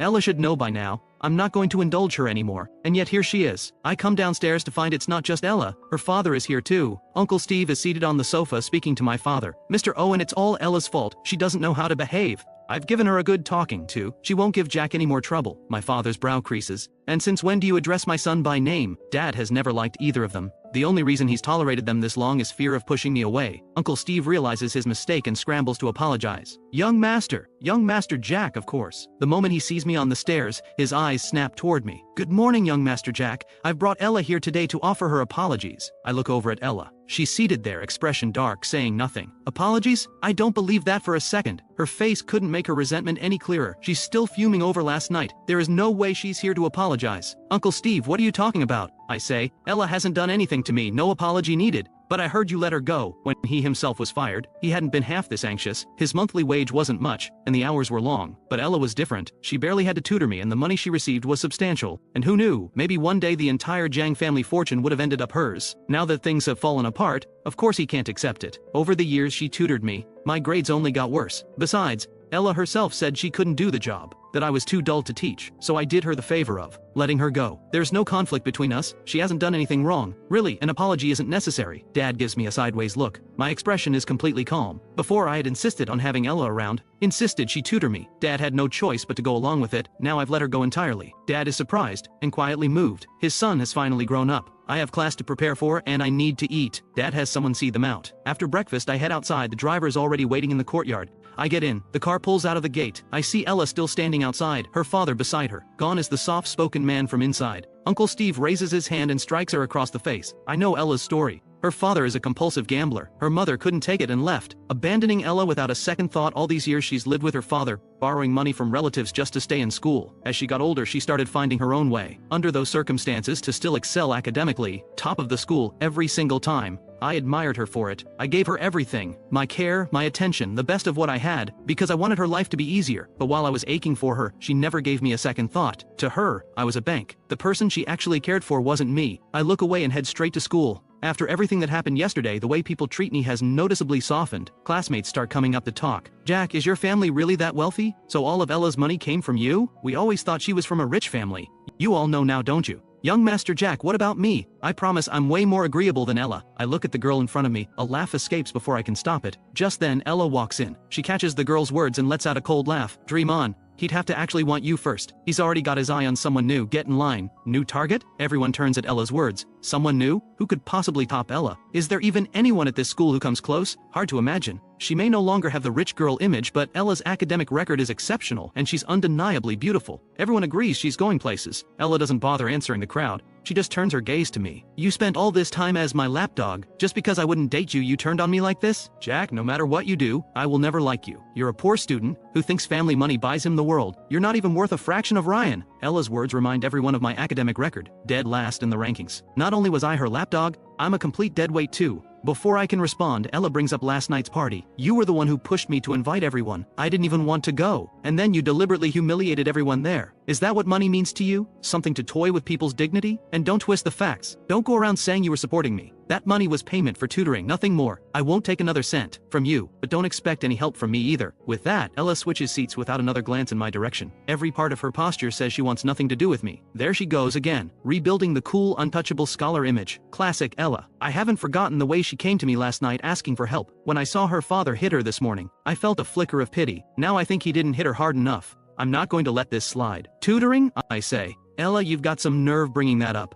From the moment you started tutoring me, what exactly did you do besides spend my money? I finished last in class every single month. That's your tutoring at work. Ella's expression doesn't budge. I told you from the start, you're too slow to teach. That's hardly my problem. With all your money, Jack, maybe buy yourself a new brain. The class erupts in laughter. I watch her stand there so certain of herself and say, are you sure it was me who was slow and not your teaching? Ella thinks of Sophia. She knows Sophia has been tutoring me. She gives a short scoff. Fine then, let's settle this. Show me your results at the next monthly exam. You don't even need to do much. Just move up 100 places in the rankings. And I'll admit the fault was mine. She wants to see if Sophia can pull off a miracle. Because in her mind, my brain simply doesn't work. Deal, I say, holding her gaze. She only asked for 100 places. She didn't even aim higher. That says everything about how little she thinks of me. Ella turns to the class. You all heard it, he agreed. If he moves up 100 places at the next exam, I'll run 10 kilometers as my penalty. A ripple of excitement runs through the room. Everyone's eyes are on Ella. Bree looks over at me. If the school beauty is running 10 kilometers, shouldn't you run 10 too if you lose? Though Jack, can you even finish 10 kilometers? If you're scared, just admit it now. I look at them and say, sure, 100 places isn't much of a challenge. The truth is, Sophia's way of explaining things just clicks for me. These past few days I felt myself improving in a real way, so I agree without hesitation. A clear goal is exactly the kind of pressure I need. Ella sees me nod and bites back a laugh. Idiot, she mutters and sits back down. She genuinely didn't expect me to take the bet. Back when she tutored me, I was clueless on every count. She knows exactly what she thinks my level is. She's already looking forward, watching me run. The bet has barely been made. When Ryan walks through the door, he stops at the doorway. He's heard everything Ella just said. He spent all last night in a low mood, but by now he's worked things out in his head. Ella's grades are outstanding, she's beautiful, and even if her background is modest, she's hardworking and driven. Isn't she 100 times better than a deadweight like Jack? She'll make something of herself on her own merits. Being with her is no loss at all. With that settled in his mind, he walks over to Ella. Ella, your father may be a driver, but he earns his living with his own hands. And you've always topped the class. Coming this far without much support, that couldn't have been easy. I'll stand by you. Always. Ryan's words work like a charm. Every classmate who had doubts about Ella is suddenly moved. Ryan standing by her through all of this, that kind of devotion is something else. And really, people have always admired Ella, not just for money, but for who she is. Her character and her grades both speak for themselves. But Jack, he doesn't even try. And yet he expects someone to be with him. Shameless. I watch the two of them perform their little duet and feel the urge to weep. For the sheer drama of it all, truly touching. These two deserve each other. Lock it in. I have only myself to blame for ever getting involved. After Ella's little speech, everyone's decided I'm a complete deadweight. I'd barely shaken off the lapdog label and the housekeeper's son rumor. Now they're keeping their distance again because of my grades. But honestly, I don't care much. Compared to the loneliness and helplessness of my last life, this is nothing. At least I have my family's wealth and parents who love me. I focus on studying and don't bother with the rest of them. After school, Dad drives up with Mom to pick me up. They're both in their 40s now, but they were the most striking pair at their school back in the day, and even now they carry themselves with quiet elegance. Mom steps out of the car, and the moment she spots me, she pulls me into a warm embrace. Then she thoughtfully holds the door open for me. Ella and Ryan have just walked out of school when they see the whole thing. The classmates with them spot me getting into a car with an older woman. Curiosity stirs. Could that be Jack's new person? Ella had mentioned it just this morning. She has to be in her 40s. What's her connection to Jack? The speculation starts immediately. So that's how he has money. He's being kept by an older woman. And here we thought he was something special. No wonder Ella won't touch him. I wouldn't either. At his age, disgusting. Ella hears them talking and doesn't bother correcting anyone. Ryan glances at Ella. Her silence feels like confirmation. A small wave of relief washes over him. Jack's grades are poor, but the money bothered Ryan. Tens of thousands spent in a single night without a second thought. It never sat right with him. He always felt somehow beneath Jack, and he hated it. Now that it turns out Jack is just being funded by an older woman, suddenly everything feels a lot more even. At least Ryan would never stoop to something like that. He'll get where he's going through his own hard work. Someday he'll have everything Jack has, and he'll have earned it. Ryan and Ella board the bus. I can't walk you home today, Ella says. Now that tutoring Jack is off the table, she's found a part-time job. Her father's gambling debts are staggering, and he's always helped himself to her earnings. Now she has no choice but to earn enough to support herself. Okay, Ryan says simply. Mom and Dad take me to get a new phone, then bring me along for dinner. By the time we arrive at the restaurant, Sophia is already there. Sophia lives here in the city with her uncle, who happens to be a close friend of my father's. Tonight is something of an official introduction between the two families. Dad has been trying to make this happen for a long time, but I had always refused, too fixated on Ella to give it any thought. So the dinner kept getting pushed back. Today I showed up willingly. Dad is quietly overjoyed. His son has finally grown up and started listening. Over dinner, he and Sophia's uncle fall into easy, cheerful conversation. I sit beside Sophia. I tell her about the bet, that I need to move up 100 places in the rankings. When I finish, Sophia gives only a quiet acknowledgement. I can't tell what she's thinking. Do you think I was reckless? That the pressure will be too much? Sophia looks at me. No. Do you think I can do it? I've been following everything you've taught me lately, but still. It's fine, Sophia says, meeting my eyes. Leave it to me. And for the record, you're quite sharp, not nearly as slow as people say. The people she means is obviously Ella. Ella's comments about me being slow. Sophia never responded to them at the time, but she remembered. I smile when I hear it. That's a relief. Thank you for putting in all this effort with me. It's nothing. Mid-conversation, I notice the room has gone quiet. I look up to find both my father and Sophia's uncle watching us. My face goes warm. Dad, why are you staring? No reason. Carry on. Dad goes back to talking with Sophia's uncle, but inside he can't stop marveling. They really do get along well. He was the one who arranged the betrothal, and yet somehow it feels like his own son is being stolen right out from under him. After dinner, Dad and Sophia's uncle have more to discuss. Sophia and I step out first. We don't head home. We find a cafe nearby. I want ice cream, so I go order some. I bring it back and drop into the seat beside Sophia. We pick up the studying where we left off. My head is full of formulas and concepts.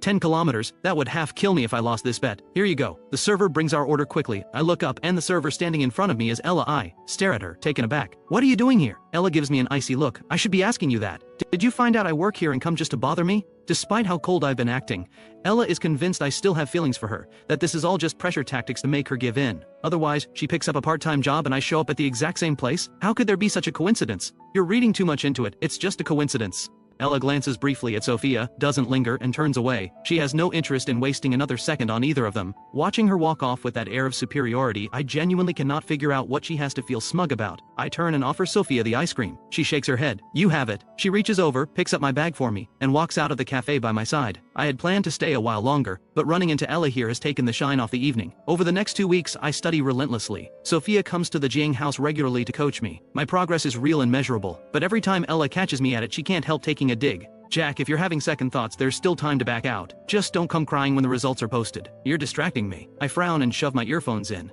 The monthly exam finally ends. I'm in a surprisingly good mood. I rush home, barely able to contain myself. The results aren't out yet, but I know I did well. Sophia is in the courtyard drinking tea and keeping Snowball company. Snowball has been getting rounder by the day. I come over and scoop Snowball up. You're here early today. Sophia looks up. I'm always early. I've been wondering, don't you have anything going on at school? Ella is top of her school too, and she and Ryan always seem to have something on, but Sophia always seems perfectly unhurried, and she's already here every time I get back. I have a lot of freedom. They don't really keep tabs on me, so no school activities? I don't usually go. Not even student council? Sophia shakes her head. I'll join the occasional competition, but not often. Why not? It's not interesting, and the teachers worry it's not a fair fight. It can discourage the other students. But I've heard you do compete, sometimes. The same competitions Ella enters. She mentioned you're always there and that you've beaten her to first place more than once. She really can't stand you for it. Sophia picks up her cup and takes a quiet sip. When Ella is competing, she generally makes sure to show up. I'm burning to know how I did, so I go over the answers with Sophia right there in the courtyard. Most of them are correct. My mood lifts even further. When results day comes, the homeroom teacher walks in and runs through the usual praise for Ella and Ryan. First and second place again, as expected. Then the teacher pauses. There's one more student I want to recognize. Jack. I sit up straight immediately. Ella glances over at me, eyes full of sarcasm. The teacher continues. Jack's results this time are impressive. He's been at the bottom of the rankings for a long time, but this exam marks a significant leap. He's now in the top 200 of the entire grade. If he keeps this up, he'll do very well in the college entrance exam. Top 200. The whole class stares. Even Ella freezes. She expected me to scrape together 100 places. Getting into the top 200 was never part of the calculation. Honestly, I didn't dare hope for this either. Maybe it's because I suffered so much in my last life that I no longer have any interest in wasting this one. I've been paying attention in ways I never did before. Every day, I listen carefully in class, then go over everything with Sophia afterward. She has a gift for teaching. Problems that once seemed impossible become almost straightforward when she explains them. Effort, it turns out, does pay off. Are you sure, teacher? Jack's scores were terrible before. How could he possibly? I am not mistaken, the teacher says, turning to me with a calm expression. Having a student drag the class average down had been a quiet headache for him. He had no idea I was capable of this. Getting that recognition from the teacher genuinely makes me happy. I catch Ella watching me. So, how did I do? You said I was too slow to learn. 10 kilometers, Ella. Don't forget. Ella presses her lips together. She genuinely can't wrap her head around it. Could Sophia really be that good a teacher? After school, Ella has no choice but to run her 10 kilometers. I don't go home. I stay behind specifically to watch. I sit quietly off to the side, watching her from the corner of my eye. Watching her eat humble pie sends a rush of satisfaction through me I can't quite name.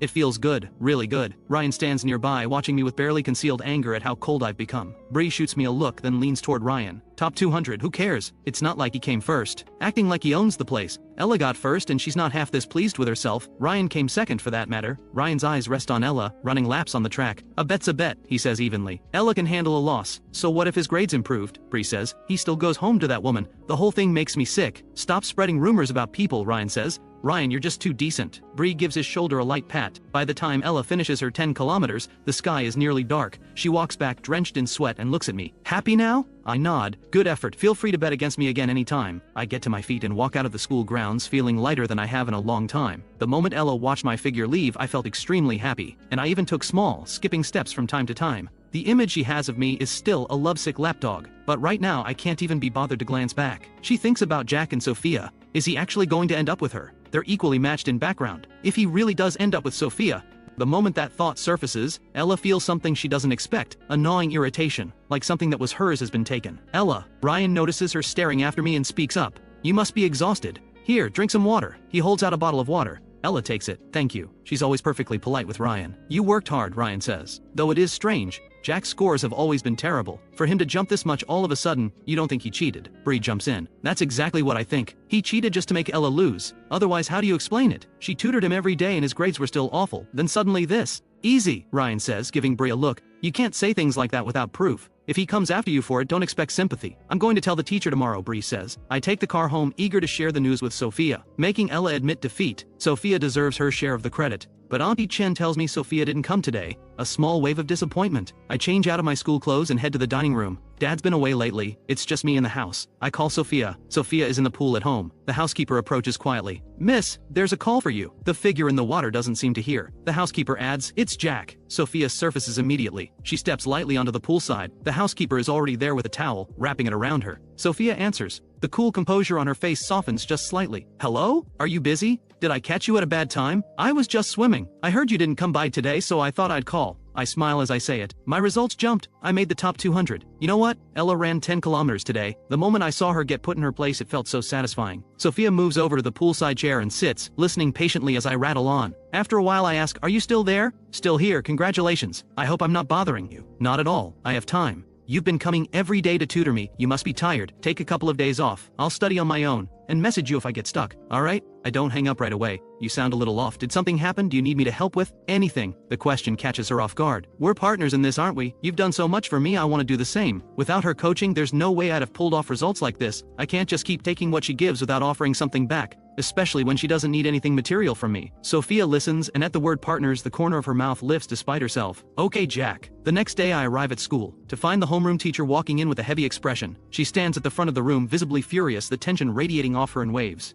Her eyes lock onto me. Jack, on your feet. I stand up, staring at the homeroom teacher in confusion. She says, someone has reported you for cheating on this month's exam. Do you have anything to say for yourself? The moment I hear the word cheating, I scan the room. Every eye in the class is on me. Bree sits right next to Ryan, wearing a smug, satisfied grin. The teacher continues, your score last month was terrible, yet this time you improved so drastically it's hard to make sense of. To be safe, we've decided to give you a different set of questions and have you retake the exam. Any objections? Retake the exam? I'm not happy about this at all. Bree can barely contain herself. She jumps up. See, I told you he cheated. If the score was really yours, what's there to be afraid of? Just retake it. She stares at me with that triumphant look, as if she's finally caught me red-handed. I find it almost laughable. You reported me without a shred of evidence. The burden of proof lies with the accuser. That means you need to provide evidence. Otherwise, this is slander. If everyone followed your lead and reported me every day, I'd be retaking exams non-stop. I might as well stop coming to school altogether. The moment I speak up, Ella looks over at me, visibly surprised. I used to be a pushover. Whenever someone came at me, I could barely fight back. But this time, the words come out sharp and clear. Is this really the same person she's known all this time? She knows me inside and out. Yet right now, I feel like a completely different person. Seeing me push back with solid reasoning, the teacher says, it's understandable that people have doubts. Having you retake the exam is also a chance for you to prove your innocence. You don't want people whispering behind your back forever, do you?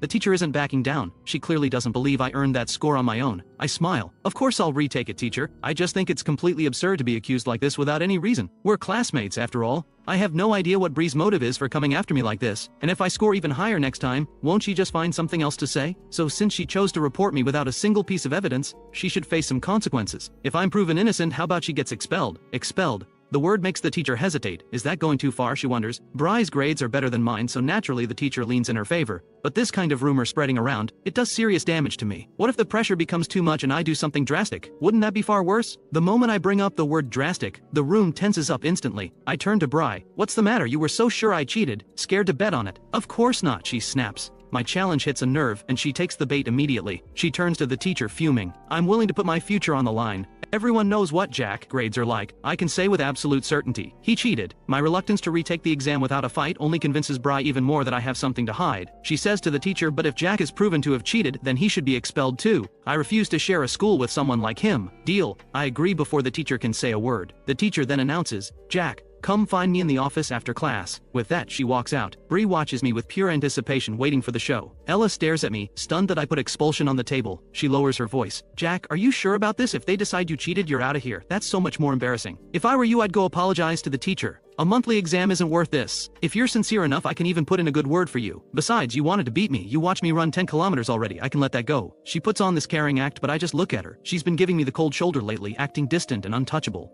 And now she shows up here playing the concerned friend. I smile. You think I cheated too, don't you? That's why you're standing here putting on this little performance. Instead of lecturing me, why don't you go talk to Bree? She's your boyfriend's best friend after all. Bree may be the one making noise, but Ryan is far from innocent. He just hides behind that gentle, harmless act of his. I'm not about to pretend none of this has anything to do with him. I knew exactly what kind of person Ryan was in my past life. I saw it all. Every time things got rough between Ella and me, he'd be right there taking shots from the sidelines, two-faced to the core. Ella meant well, but seeing me throw it back in her face, her expression turns cold. I'm doing this for your own good, can't you see that? For my own good? I look her over with curiosity. What's wrong? Waiting tables not working out? Coming back to live off me again? At the mention of living off me, Ella's face darkens. She says nothing, jaw tight. Things haven't been going well at her part-time job lately. Her schoolwork already keeps her stretched thin, and student council piles on even more. She doesn't get home until late every night, and the pay barely covers anything. I spoiled her into a lifestyle she can't sustain on her own. Now she's finding out just how brutal it is to go from luxury to nothing, and especially because of me, she figured I was just throwing a rich boy tantrum, making her life difficult for a few days. But now something feels off. I've stopped chasing after her completely. No matter how badly she treated me before, I always came crawling back. She just stays silent, no comeback. I smile. Are you still waiting for me to throw a fit for a few days and then come crawling back to make it up to you? I actually get it. I was used to spending freely too. After I was thrown out with nothing to my name, those days left a mark I can't forget.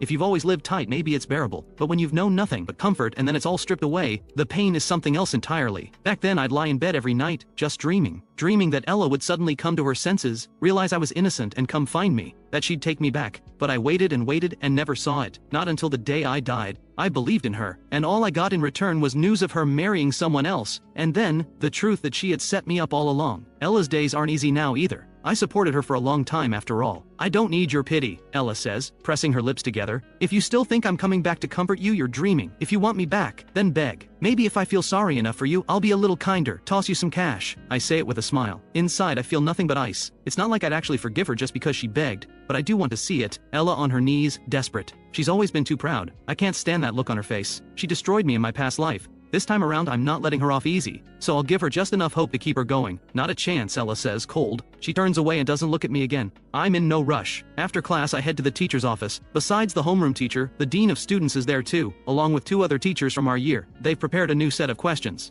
When I finish, the teachers grade it together. The verdict is in. My score is genuinely strong, proof that I didn't cheat on the monthly exam. The teacher looks surprised. You clearly didn't cheat, but why were your grades so terrible before? I think back to how lost I was over Ella. I was immature. I didn't take my studies seriously. Recently, we got a new tutor at home and the results have been pretty clear. Maybe only those who've truly left school behind can understand how precious this time really is. School is one of the few places where effort actually gets rewarded. Step outside those gates, and the world shows you just how brutal it can be. I return to the classroom. The homeroom teacher and the dean come in together to announce the result. Once it's confirmed I didn't cheat, Bry's face falls into pure panic. How is that possible? How did he not cheat? The teacher's expression is stone cold. The attitude in this class has become a real problem. Classmates should be lifting each other up. Jumping to conclusions about someone who's improved is the worst kind of blow you can deal them. I hope everyone takes this as a lesson. I look at Bri. You said you'd leave if I was proven innocent. You're not going back on that, are you? Bri stammers.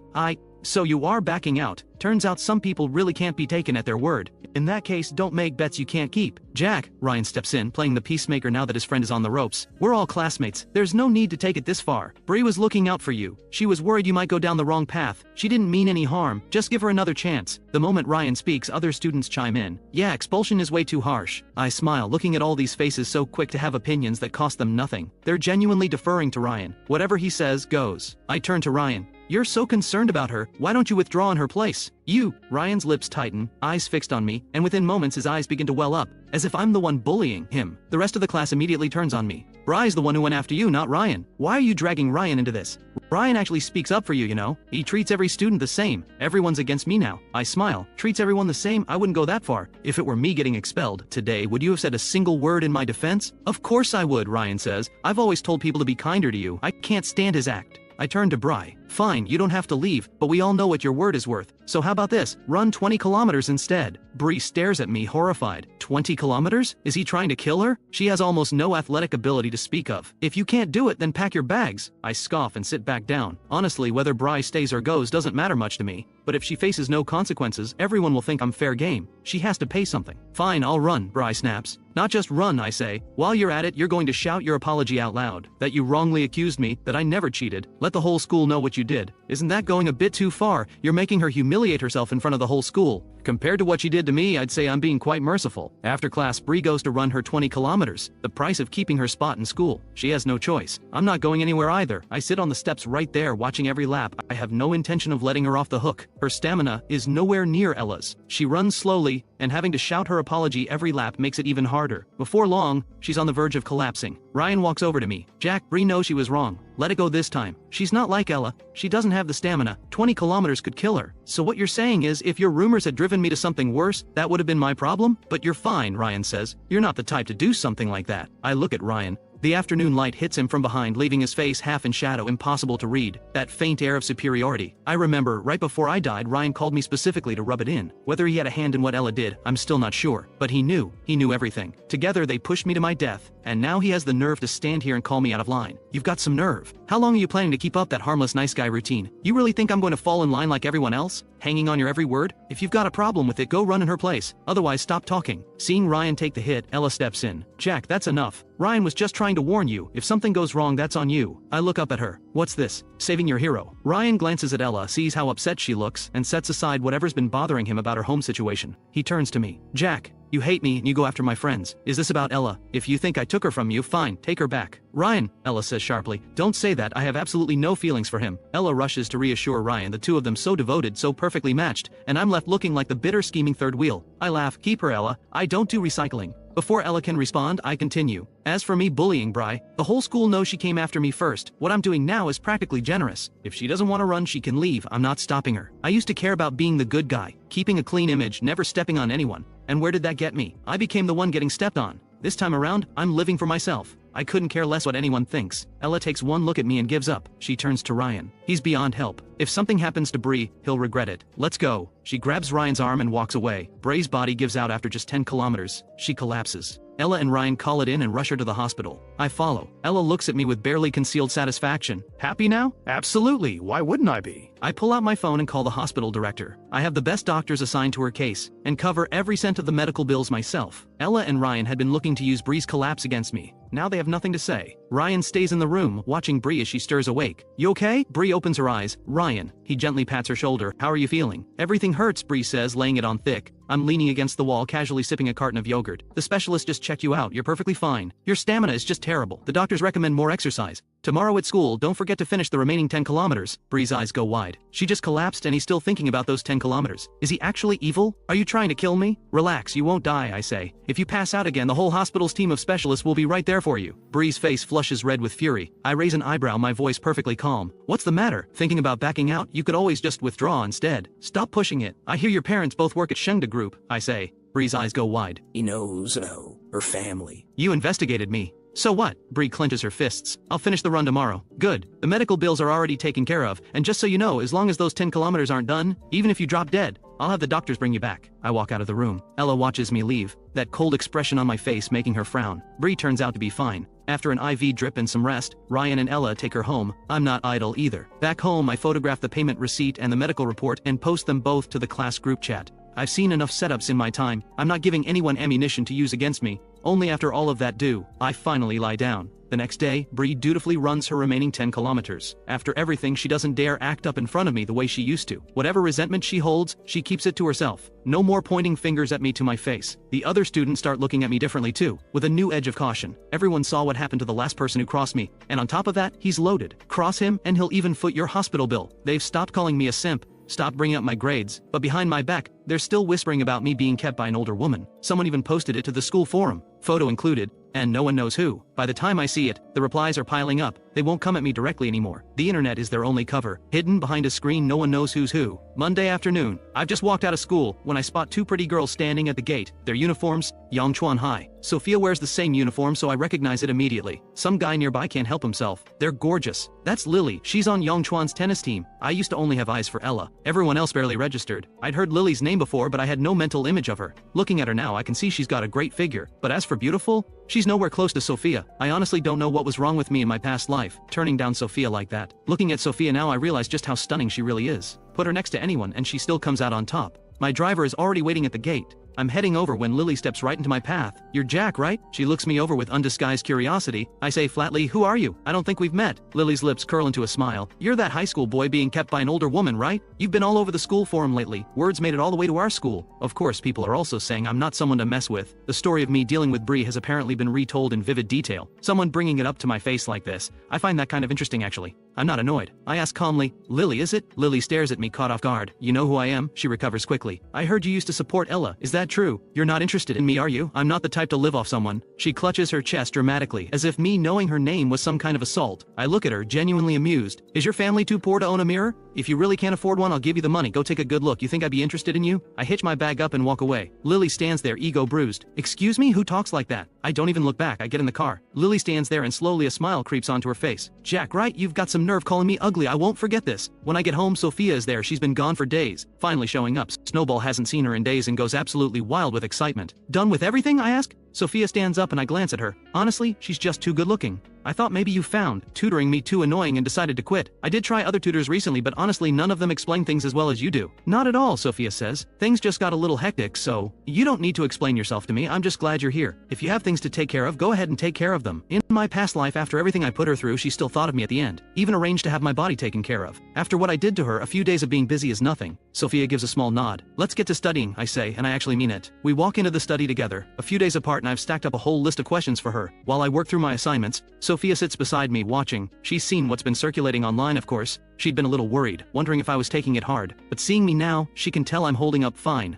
The words of concern she'd prepared stay unspoken. Sophia's phone buzzes. She flips it over and glances at it. A message from Lily. Sophia, you're definitely coming to the tennis match on Thursday, right? Sophia already promised, but Lily always worries she'll change her mind. Sophia tends to do things on a whim. Sophia types back a single word. Yeah. After the session, Sophia says, I'll be at your school this week. I look up surprised. There's a tennis match. It's being held at Manhwa's courts. Then I'll be there to cheer you on, I say. Sophia gives a small nod. She thinks back to every time she'd seen me before. I was always trailing after Ella, eyes for no one else. Maybe she never once crossed my mind. But now, hearing me say I'll come cheer for her, the faintest trace of a smile touches the corner of Sophia's mouth. The match is Thursday afternoon. Before it even starts, the school is already buzzing. Yongchuan's girls' tennis team is seriously strong, people whisper. Lily came to our school. She's so pretty. Please. She's nowhere near our campus queen. Ella is the whole package, looks and grades. Ella's grades are top tier. Her tennis game is strong and she's easy on the eyes. Naturally, she has no shortage of admirers. Ryan has been in a foul mood lately. What I said about Ella's father being a gambling addict keeps getting under his skin. He's seen that type before. I have my nose in my book tuning them all out. Back in the day, if Ella had a match, I would have been the first one rallying people to cheer for her. Looking back now, it seems ridiculous, and with everyone talking about me and an older woman, the others are busy rallying for Ella. No one even bothers to include me. But someone brings up, I heard Sophia is at Yongchuan too. Do you think she'll come? Sophia is the only person who consistently outranks Ella on exams. Her name has made a lasting impression on everyone. Probably not. She rarely shows up to these things. Getting to see her in person is a rare thing. Hearing them talk about Sophia, Ella's expression clouds over. She shifts uncomfortably. Her gaze drifts slowly toward me. She sees me absorbed in my book, and something about it unsettles her. Is he really not going to come cheer for me? She turns to me. Is all this studying actually getting you anywhere? I look up, a little surprised she's even talking to me. Of course it is. Not everyone's naturally talented like you. Some of us have to put in the time. What? Does it bother you to see me improve? Why would it bother me? Ella says. Well, I say mildly. I'm already rich and decent looking. If my grades end up better than yours and Ryan's too, what's left for you two? Ella lets out a quiet laugh. Jack, sure, you've improved. But you barely scraped into the top 200. The higher you go, the harder it gets. You might fall right back next time. You think I'm worried about you overtaking me? Him making the top 200 was already a miracle as far as she's concerned. Surpassing her? Not a chance. Sophia outranking her? Fine, that's just raw talent. Ella has never been able to wrap her head around how Sophia's mind works. But Jack? No matter how hard he tries, he can't overcome years of accumulated advantage. Who knows, I say. No one can predict the future. I don't have time for this, Ella says, standing up. I need to go prep for the match. She walks out. Ryan sits nearby and catches every word between Ella and me. His fingers tighten without him realizing. I'm supposed to be a kept man, and he's still trying to get close to Ella? Doesn't that disgust him? But he puts on a gracious front and walks over. Jack, we're going to cheer for Ella. Want to join? Ever since I cut contact with Ella, the gifts she used to give Ryan have stopped too. So Ryan figures it's better to keep me in their orbit. He can't afford to have me completely cut off. If I'm still chasing Ella, I'll keep spending on her, and the two of them won't have to scrape by. These days Ella is grinding through part-time jobs, barely making enough to cover herself. She can't even drive him home every day like she used to. Compared to when I was supporting her, the difference is staggering. Besides, Ella would never fall for a guy rumored to be sleeping with an older woman. Even if I'm still into Ella, Ryan has nothing to worry about. The moment Ryan makes his pitch, I shut it down. Not interested. Ryan looks at me. Why not? Ella actually speaks well of you, you know. Whatever's happened, we were all friends once. No need to make things this tense. I glance up at him. I think back to my past life, how I handed over the family business to Ella, all in the hope that she'd agree to marry me. Back then, Ryan was doing the exact same thing, singing Ella's praises every single day. So generous. Never once seemed worried I'd steal her from him. I used to think Ryan was genuinely decent. Later I understood, it wasn't that he didn't care, he knew exactly where Ella's heart was. She would never love me, but staying close to me meant Ella could keep getting what she wanted. And so could he. Hearing Ryan advocate for Ella now, I don't buy a single word. I have standards when it comes to who I call a friend. Ryan goes quiet. The others, seeing me brush him off, jump to his defense. Forget it, Ryan, why bother? If he doesn't want to come, let him. They head off to cheer for Ella. I wrap up what I'm doing and make my way to the gym. Ella has already changed into her athletic gear. Standing in front of Ryan, her face is all sweet softness, but out of her school uniform her figure is something else. She's always loved sports. Seeing her like that, Ryan's cheeks flush. The moment I walk in, Ella's eyes find me. Didn't you say you weren't coming? Ryan follows her gaze and spots me. Jack. I look at the two of them all lovey-dovey and don't say a word. I head straight for the stands looking for a good spot. After a bit of searching, I find a front row seat. Deliberately a little distance from Ryan and the others, I've barely sat down when instead of Sophia I spot Lily, the girl from a couple days ago. Lily walks right up to me. Jack, about what you said to me the other day, don't you think you owe me an apology? I let out a short cold laugh. You sure you weren't the one who started it? If she hadn't brought up the whole kept man thing I wouldn't have said any of that. Lily looks at me genuinely puzzled. How did I provoke you? Is it polite to say someone's being kept by an older woman? If not you, then who exactly should I have said it to? Lily shrugs. Everyone's saying it. So if everyone said you were into girls, does that make it true? Lily snaps to attention. Who said that? She actually believes it. I can't help laughing. Lily gives me a curious look, refusing to let it go. You asked about my name last time. Were you thinking about keeping me? I'm genuinely speechless. Clearly you still haven't looked in that mirror. Lily tries again. Between me and Ella, who do you think is prettier? Ella may be Manhwa's campus queen, but Lily is confident she holds her own. I smile. What? Are you into her? Lily quickly cuts me off before I can go further. I meant, do I have a shot with you? You were so into her before. Why not give me a try instead? She tosses her hair with deliberate flair and winks at me. A guy nearby gasps. She's gorgeous. I've never witnessed a more shameless pickup attempt in my life. I turn away. At that moment, a shriek erupts across the gym. I look toward the entrance. Sophia has walked in. Everyone who had been focused on Lily instantly shifts their gaze. Every single eye in the room finds Sophia. No one expected her to actually show up. The moment Lily spots Sophia, she drops our conversation entirely and rushes over. Sophia! I see Sophia and can't help but smile. I wave. Sophia sees me. Her expression stays calm as always. Lily stands beside Sophia, follows her gaze and sees me waving with genuine enthusiasm. She smirks. So he's not into me because he's into Sophia. Too bad. Sophia has never been interested in any guy. She never even gives them a second glance. He's going to be disappointed. Sophia and Lily head off to warm up, but all eyes stay on Sophia. Ella doesn't miss the look on my face. The second Sophia walks in, I'm practically a simp. Ella lets out a quiet, contemptuous laugh. Ryan watches me. Is Jack actually falling for Sophia? In truth, the moment Sophia walked in, Ryan felt it too, that pull, but he knows with absolute clarity that someone like Sophia is simply out of reach for him. Not only is she exceptional in every way, but her family background is solid, and word is she's not even interested in guys. Unlike with Ella, he's not about to pine after someone who's completely out of the question, but apparently I have no such self-awareness. A guy rumored to be kept by an older woman, reaching for the moon. Sophia's grades, background, and money all surpass mine. If I were still chasing Ella, Ryan could at least understand that, but going after Sophia, that he genuinely cannot comprehend. Ella doesn't respond. I'm going to warm up. She thought I came to see her. Turns out I'm here for Sophia. Ella is seething inside. She used to think that if I ever stopped watching her, she'd feel nothing but relief. I used to cling to her like she couldn't scrape me off. Now that I've let go, she finds herself unsettled in a way she didn't expect. She has always seen Sophia as her greatest rival. During the time she spent living at my family home, she noticed my father had been planning to arrange a marriage for me, and the intended match was Sophia. Back then, she told herself, so what if Sophia outshines her in everything? The man Sophia was meant to marry was her devoted simp. He didn't even see Sophia. Every time she thought about that, it delighted her. After enduring so much, it felt like the one victory she could savor. But now I've walked away, and my attention has landed squarely on Sophia. Ella can't hide her discomfort. Bree is standing beside Ryan. She watches as I sit in the stands. I bought some water and shared it with the other guys around me. Some of them have talked about me behind my back, but we're not in the same class, so that's just how it goes. Now that they've actually spent time around me, they're starting to see I'm not bad. They take the water. Their expressions soften.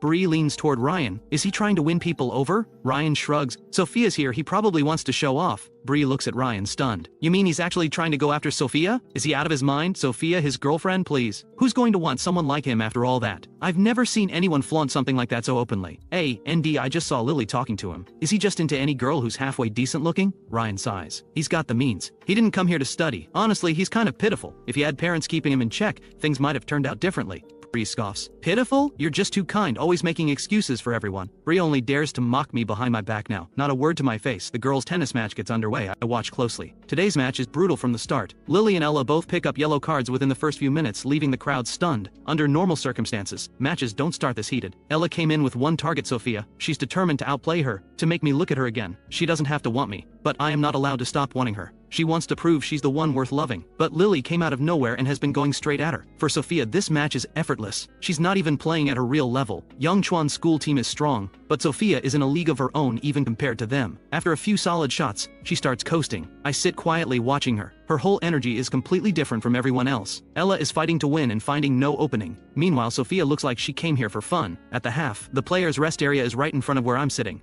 Sophia watches Lily. You're going hard today. She's noticed Lily zeroing in on Ella. That's not like her. Some guy called me ugly, Lily says. I need to put on a show, make him understand what I'm capable of. Sophia takes it in, quietly files it away and says nothing. Lily finishes her water and turns around. She spots me in the stands. She grins and calls out loud, "How about that? Pretty badass, right? Your girl Ella got demolished by me." The moment the words leave her mouth, Sophia glances at her. Lily doesn't know why, but suddenly the back of her neck feels cold. Compared to Lily's relentless energy, I notice Sophia showing very little enthusiasm toward me. Right now, for instance, Lily turned to look at me, but Sophia just sits there. She's always been reserved. She probably just doesn't like being the center of attention in settings like this. But the more she holds back, the more interesting I find her. I smile and call out, "Sophia, you were incredible out there." Lily hears me calling out to Sophia and snorts. She leans towards Sophia. My man is deliberately trying to get under my skin. We had a little argument the other day and he's still holding a grudge. Sophia glances at Lily. Is that so? She doesn't turn to look at me, but look closely. Her ears have gone noticeably red. In the second half, Sophia plays with full focus. In the first half, Ella and Lily had been locked in a fierce back and forth. But in the second half, with Sophia on court, Ella can't return a single shot. The match ends in a landslide. Manhwa loses badly, and the one who takes the hardest fall is Ella. For a long time, people talked about Sophia from Yongchuan and Ella from Manhwa.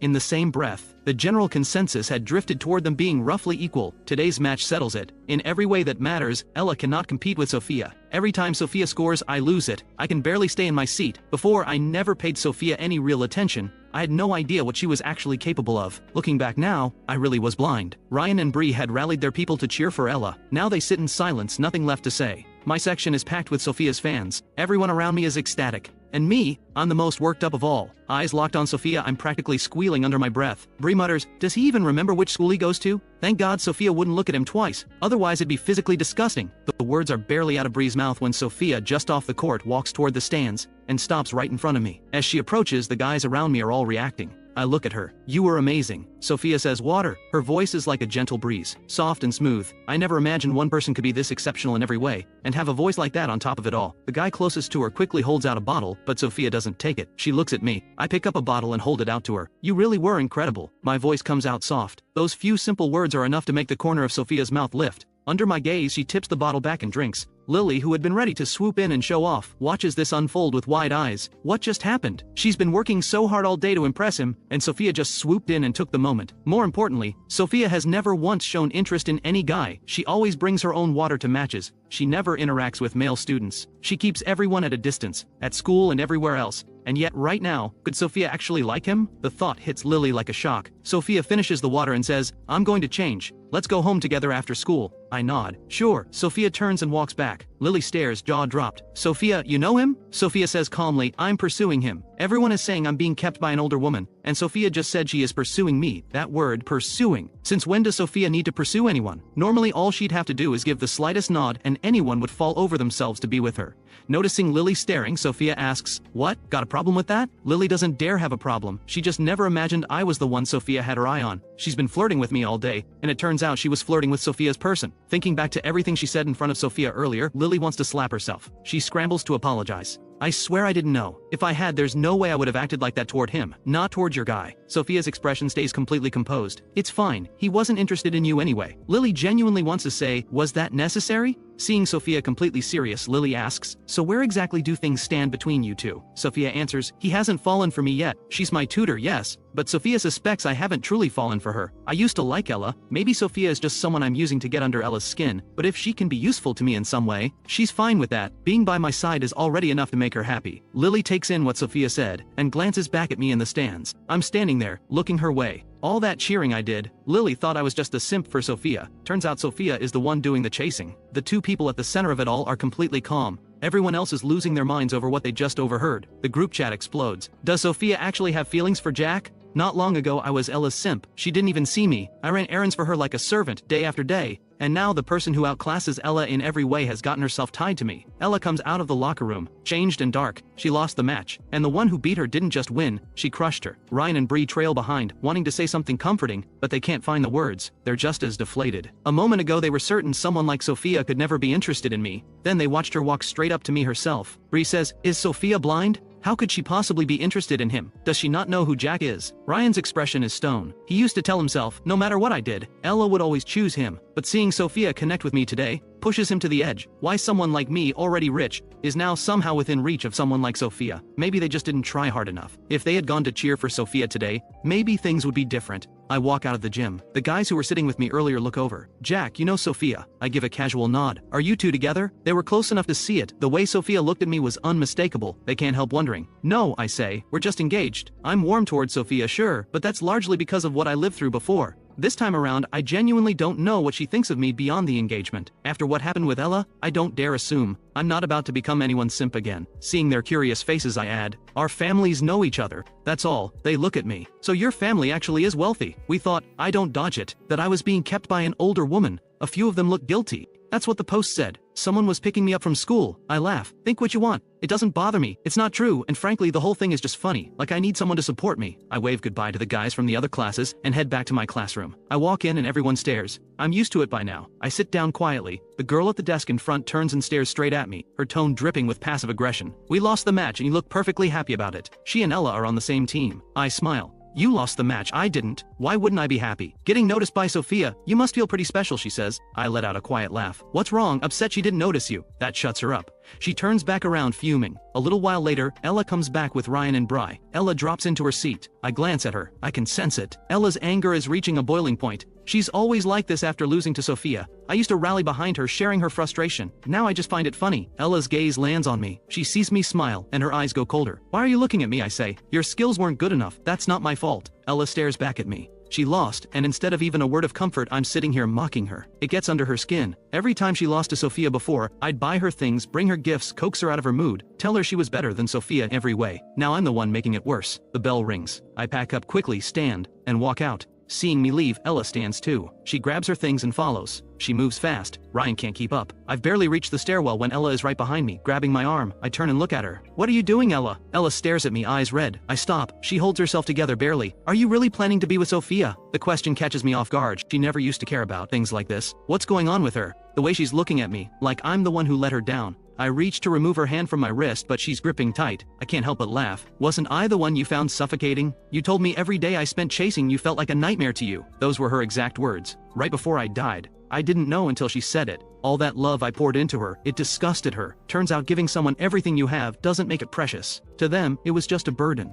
Ella freezes when she hears me. She insists she never said anything like that. She has no memory of it at all. Of course I know the Ella standing before me never said those words, but that doesn't mean she never thought them. I let out a cold laugh. "But you always hated me, didn't you? If you didn't hate me, why were you always with Ryan? Why did you give him things that belonged to me? I treated you so well, and yet you treated me like a servant." As I say the words, I squeeze out a few tears. The truth is, I feel nothing for Ella anymore. After everything I've been through, all that's left inside me is hatred. I've lived this once already. There's no way I could ever love her again. But the Jack of my past life spent his entire life chasing after her love, desperately hoping she would give him just a little more, and in the end, he was left with nothing but a miserable fate. Every time I think back on it, a deep hollow sadness floods through me. That overwhelming grief rises up before I can stop it. If I hadn't been given this second chance, the version of me she abandoned in that rundown apartment, how pitiful he must have been. The thought alone makes my eyes sting. Ella stares at my reddened eyes. She only came looking for me because she couldn't stand seeing me get so close to Sophia. But this time, she sees something in my eyes she has never seen before. Real pain. She never liked me, she liked Ryan, so why does my grief make her feel like she has committed some unforgivable sin? Did she really hurt me that deeply? "I don't know," Ella says quietly. "I just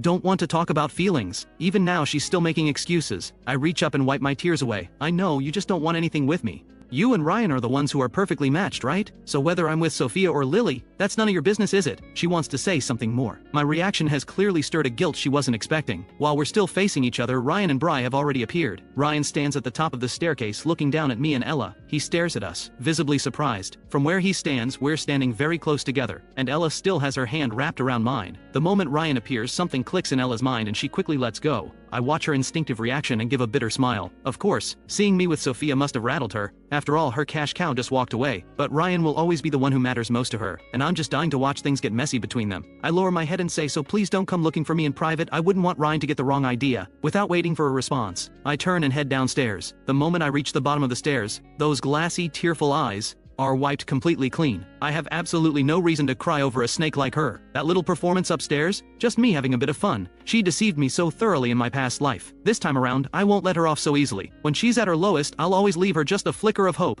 The illusion that I still care. Watching me leave, Ryan slowly makes his way downstairs. He turns to Ella. What exactly happened between you two? I thought I saw him crying just now. I'm going back, Ella says flatly. She's in no mood for this, and she has no idea how to explain any of it to Ryan. My behavior just now made one thing clear. I still have feelings for her. It was her coldness that pushed me toward Sophia. Maybe she never should have let me find out about her and Ryan. I've barely stepped out of school when I spot Sophia standing quietly by the gate, waiting for me. She's changed out of her athletic wear and is now in the school uniform. Lily is standing beside her. The two of them are waiting patiently. The moment I appear, Lily spots me first. She nudges Sophia. Your man is here! At the sound of her voice, Sophia turns to look my way. The school grounds are crowded, and all eyes are on Sophia. Seeing her on the court is one thing. Seeing her here like this is something else entirely. In the same uniform, Lily somehow looks a little plain. But on Sophia, the simple clean uniform looks effortlessly stunning. When she sees me, she walks over and takes my bag without a word. From the way she acts, it's clear she genuinely cares about me. I'm not the one chasing after her. It's mutual. Sophia doesn't seem to care what anyone thinks. Her eyes settle on me. Let's go eat first. I nod.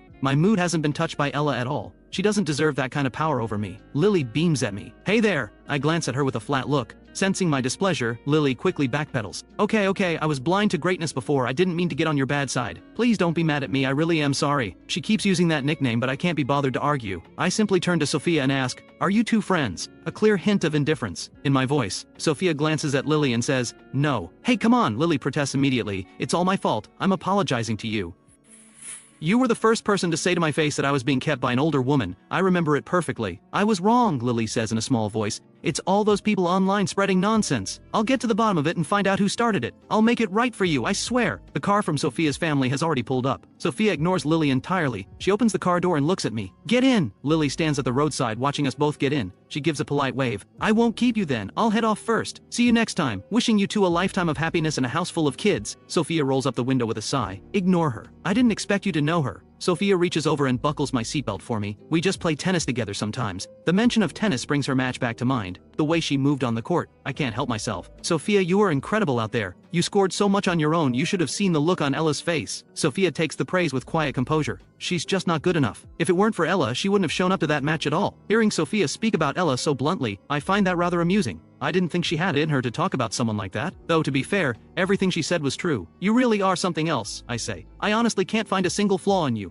You're beautiful, your grades are great, and now this. Every guy sitting near me today was totally taken with you. I don't know any of them, Sophia says simply. Of course you don't. I'm just saying, you're remarkable. But showing up at my school like this, staying so close to me, aren't you worried about what people might say behind your back? Sophia looks at me. What would they say? There are still people online saying I'm being kept by an older woman. People at school say it too. My reputation isn't exactly spotless. I don't care about any of that, Sophia says. I smile slightly. From her expression, it's clear she already knew about the rumor. She hasn't brought it up once in the past few days. Could it be that she came, today, partly to stand up for me? The driver takes us to the restaurant. We've barely sat down when my phone buzzes with a message. I open it. It's from Ella. 2 words. I'm sorry. Jack stares at the screen for a moment. She actually apologized, so she really doesn't want me getting close to Sophia. Maybe that's just human nature. No matter how much she looked down on me, the moment I stop chasing her and turn to someone else, she panics. What do you feel like eating? Sophia asks. Anything works for me, you pick first. Sophia orders a few dishes, then remembers Jack likes spicy food and adds a few more for him. They've been having dinner together most evenings lately. Sophia knows him well by now. Uncle Owen still hasn't been back recently. He's been really busy, I say with a sigh. The topic weighs on Jack. In his past life, his father died in a car accident just before his college entrance exams. These days he's focused on pushing his grades up, and the time he gets to spend with his father is scarce. His father has always been this way. Even when Jack wanted more time with him, there was never enough to spare. But Jack has a plan. When the time comes, he'll find a way to keep his father from leaving that day. That should be enough to stop the accident. Sophia watches Jack chew quietly, his eyes fixed on the table, clearly lost in thought. She's noticed he drifts like this sometimes. Her instincts tell her there's something he's keeping hidden, but if he doesn't want to share, she won't push. Ella returns home to find her father Steve back, the same man who has spent the last stretch of time gambling. He's waiting in her room. When he sees her walk in, his expression is cold. How are things going with Jack lately? Nothing's going on. Ella had spent the whole walk home turning over her feelings about Jack. Now, facing her father, her expression hardens. Nothing? I told you to go win him over. You still haven't managed that? At the sight of him, Ella's voice goes flat. Why should I have to win anyone over? He already fired me. Am I supposed to go crawling back to him? Don't I have any dignity? Deep down, seeing Jack with Sophia does sting. There's a part of her that wants to pull him back, but looking at her father, right now she's grateful she and Jack are no longer together. She barely finishes her sentence before Steve lunges forward and slaps her across the face. You stupid girl! If you don't get him back, where are we supposed to get money? Now, how much money do you have on you? Hand it over. He's lost everything at the table again. It's written all over him. Ella stares at him. You've been gambling again. Stay out of my business. Don't be like your mother. Disgusting. Keep it up and I'll beat you senseless. When you were with Jack, money was never an issue. I could play all I wanted and it didn't matter. But you had to go and get involved with that broke nobody. And now look.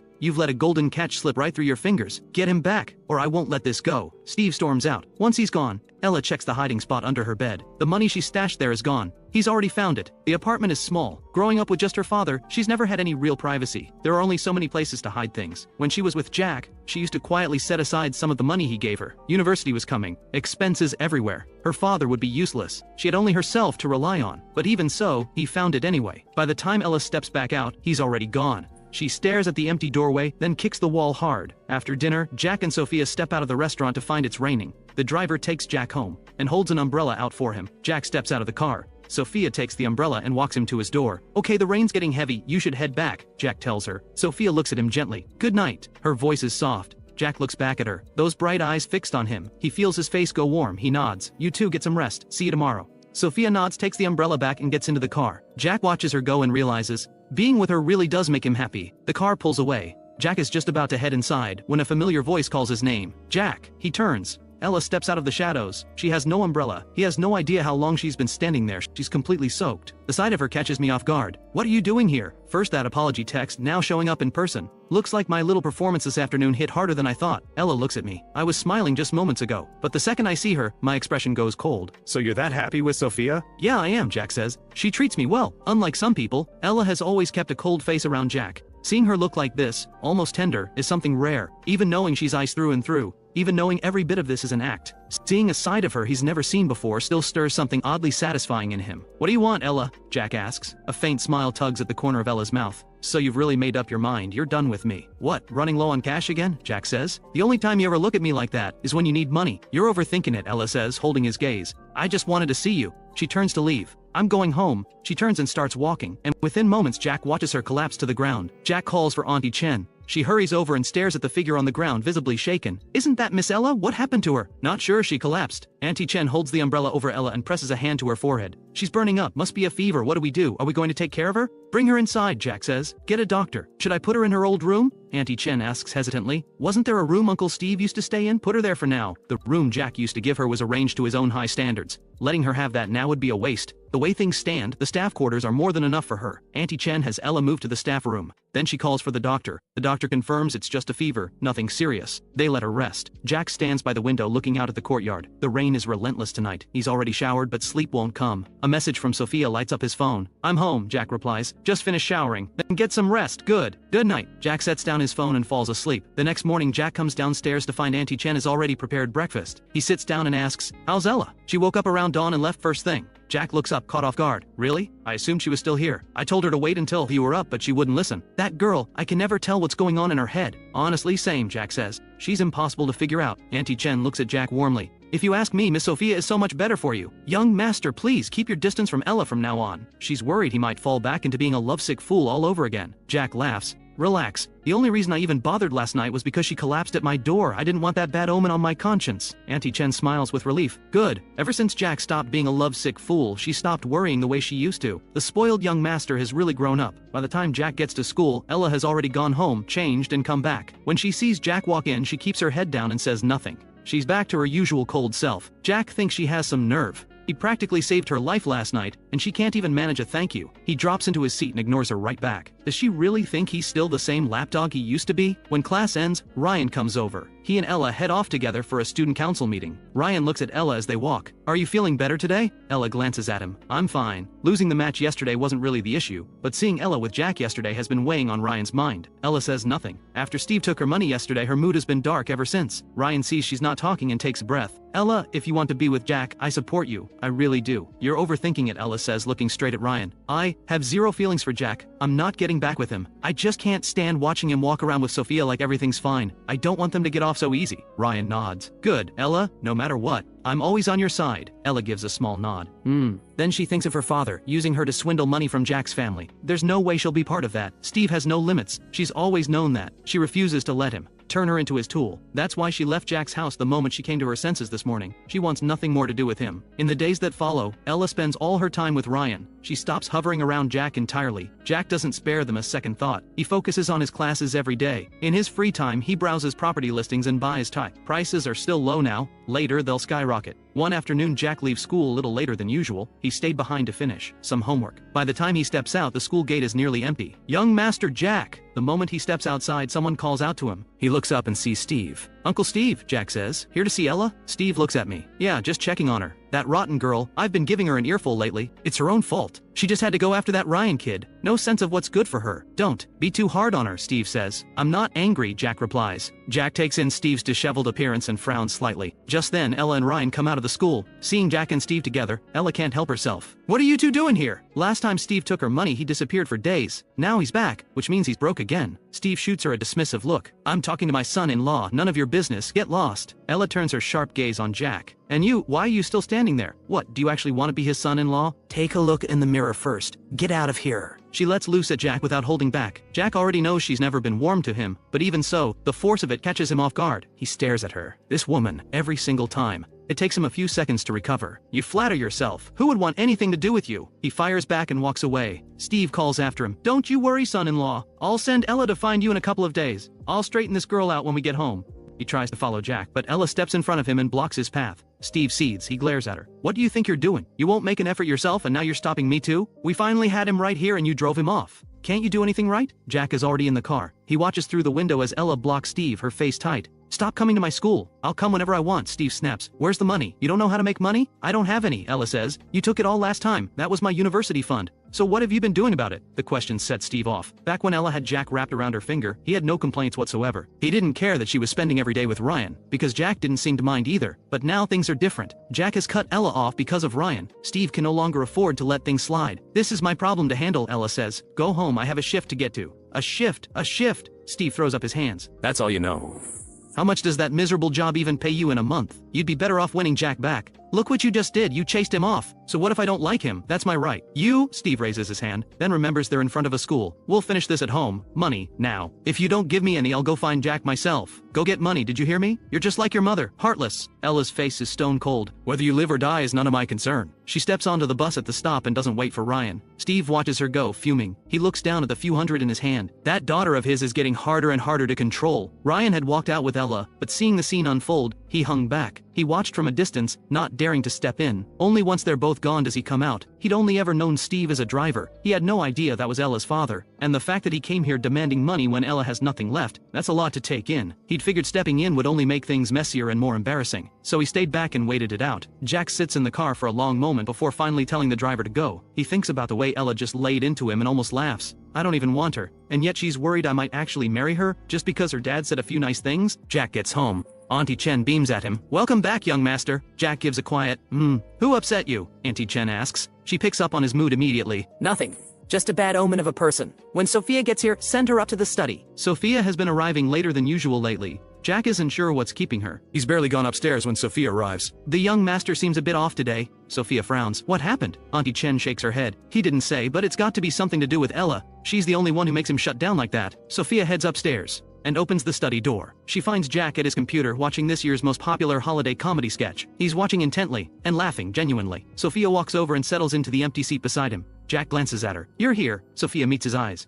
Got held up. You've been busy lately too. She used to arrive early every day, always finishing school before Jack, but lately something seems to be filling up her time. At the mention of it, Sophia nods. It won't affect our sessions though. I'll always make time to come and your grades have been improving a lot lately. Jack looks at her. You're planning to study in the capital after graduation, aren't you? The question catches Sophia off guard. Truthfully, her family has been pushing her to go for a while now, but she stayed. She looks at him. How did you know? Jack smiles slightly. Because I lived it once already. But that all happened after the college exams. Things I haven't told her. Back then, it never crossed his mind to leave. Ella had chosen a local school, so he stayed too. In truth, Ella's scores in that life were high enough for the top 2, but she chose to stay in Yunville. Jack never understood why. Maybe she couldn't bear to leave this place. Maybe she couldn't bear to leave Ryan. He never kept anything from her. But she never told him anything. And then his father died around that time, making everything worse. I'll go, Sophia says, but probably after the exams are over. Do you think my grades could get me into a school in the capital? Sophia looks at me and nods. Yes, if you really want it, you can get there. Jack closes the video on his computer and stretches. And that's the goal. Sophia blinks, a little surprised. You want to go to the capital?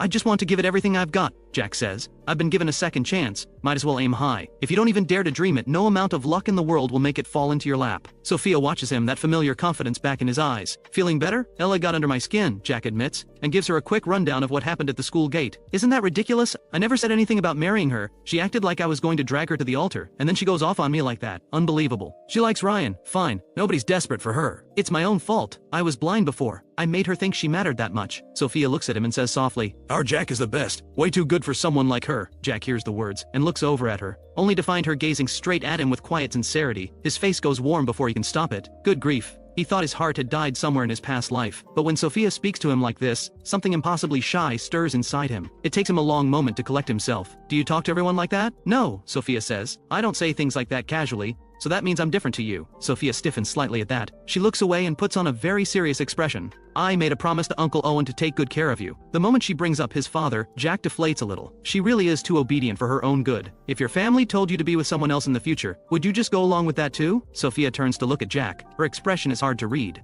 Seeing the question land somewhere deep, Jack waves it off. Forget it. I was just joking. Don't take it so seriously. You make me feel like I'm picking on you. Jack gets the sense that Sophia might not actually have feelings for him. Sophia, is there someone you like? Sophia blinks, thrown by the question. Why are you asking that? Just curious, Jack says. Your arrangement with my dad is your business, but you must have your own feelings about things. If there's someone you actually like, don't force yourself to stay. Sophia looks at Jack for a long moment before she speaks. We've been spending every day together lately. Are you getting tired of me? There's a flicker of hurt in her eyes. Jack gets to his feet. I'm going to head home. That's not what I meant at all. I wasn't trying to push you away. Hey, Sophia, come on, don't be like this.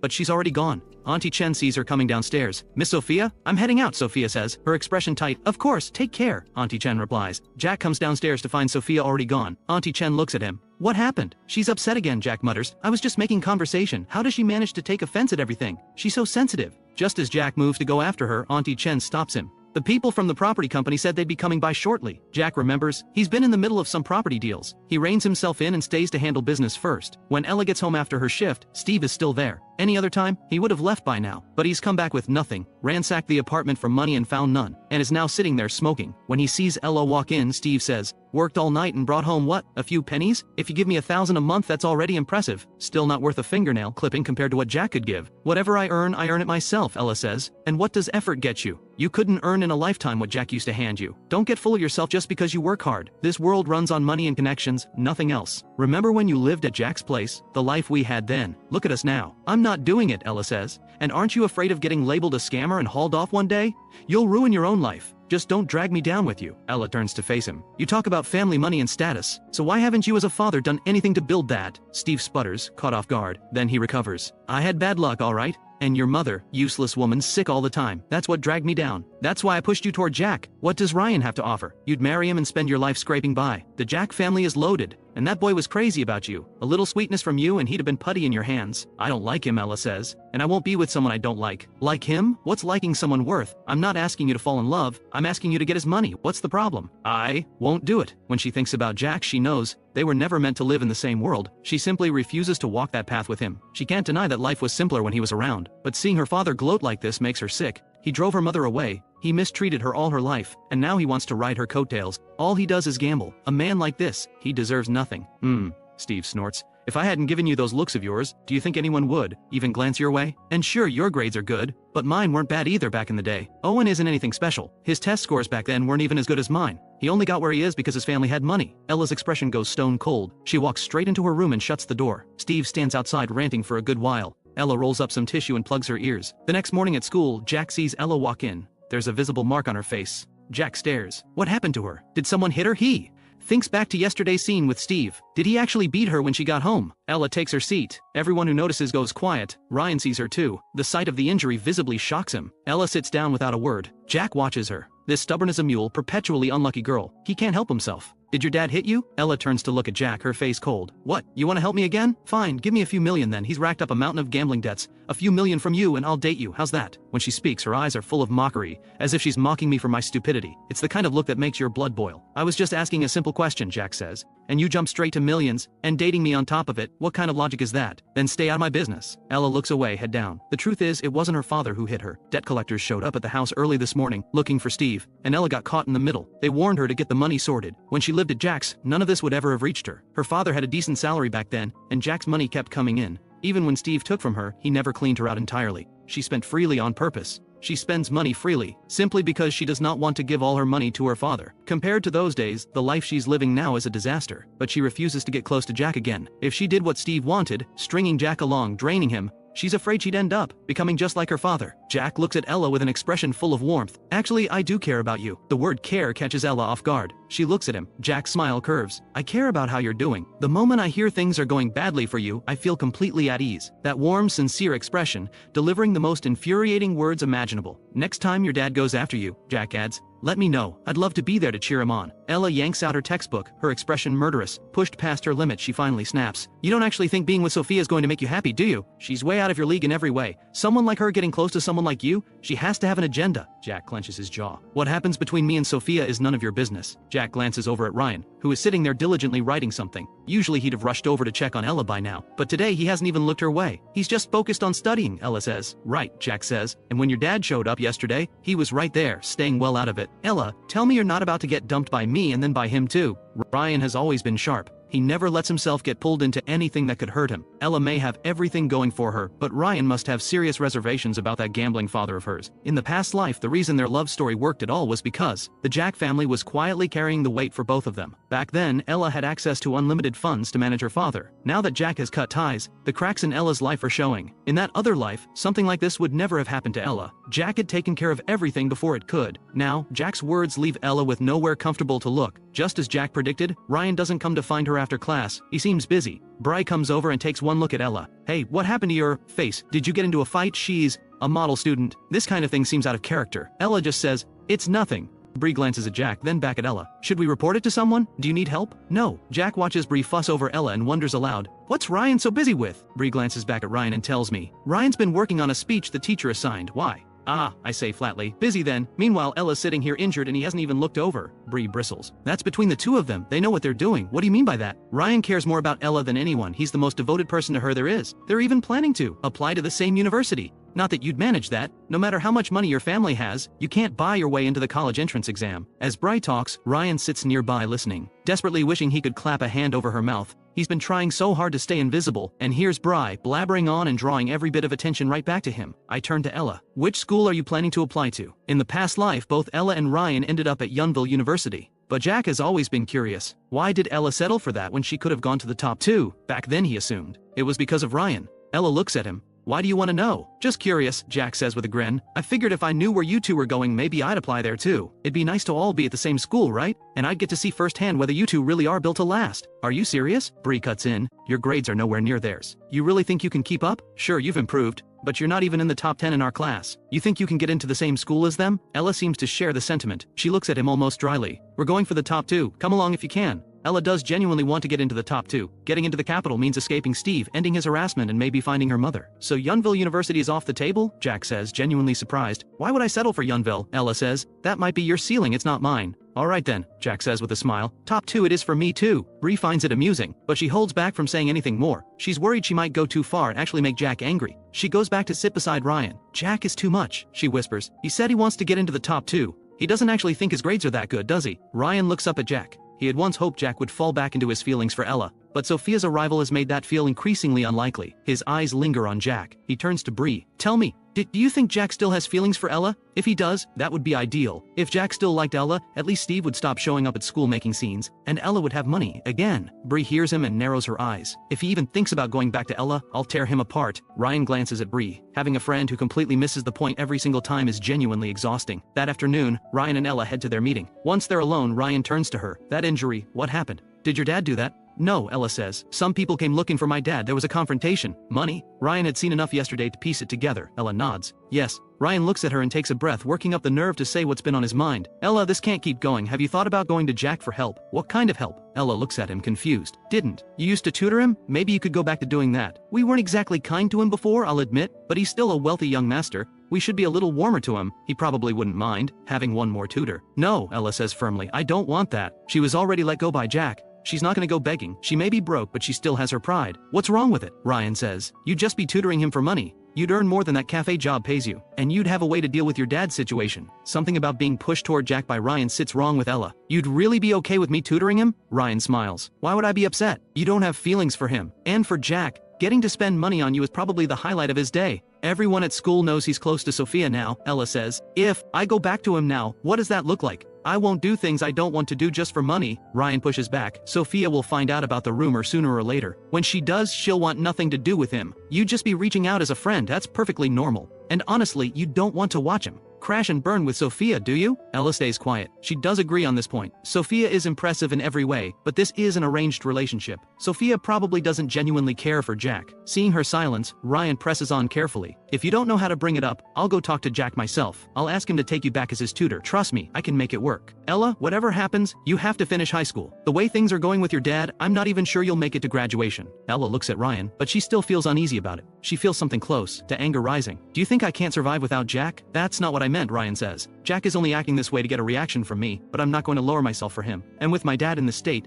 if I go to Jack and drag him into it, what kind of person does that make me? Without waiting for a response, Ella walks straight into the meeting room. After PE class that afternoon, Jack breaks away from the group and rests in the shade of a tree. Ryan strolls over. Why are you all by yourself? He asks with a well-meaning tone. Jack glances up. One look and he can tell Ryan wants something. What? Do you think I have other friends here? Ever since his falling out with Ryan and Ella, nobody else has been willing to get close to him. He doesn't have their charm. Both of them are popular, well-liked wherever they go. But Jack doesn't mind. If he actually cared about being shut out like this, he'd have lost his mind by now. Ryan sits beside Jack and takes in the clearly expensive athletic wear. He thinks Jack really does have money. Hey Jack, can I run something by you? Go ahead, Jack says. Ryan takes a breath. Would you be willing to let Ella come back as your tutor? Jack quietly shifts a little further away. Why? Ella's been having a rough time. You know what's going on with her dad? I'm aware, Jack says. What does that have to do with me? Just help her out, Ryan says, all generous sincerity. If things keep going this way, it's only going to get worse for her. It's not like you're short on money. I promise she'll take the tutoring seriously. I'll even help teach you too. Your grades will go up. And then we can all apply to the same school together.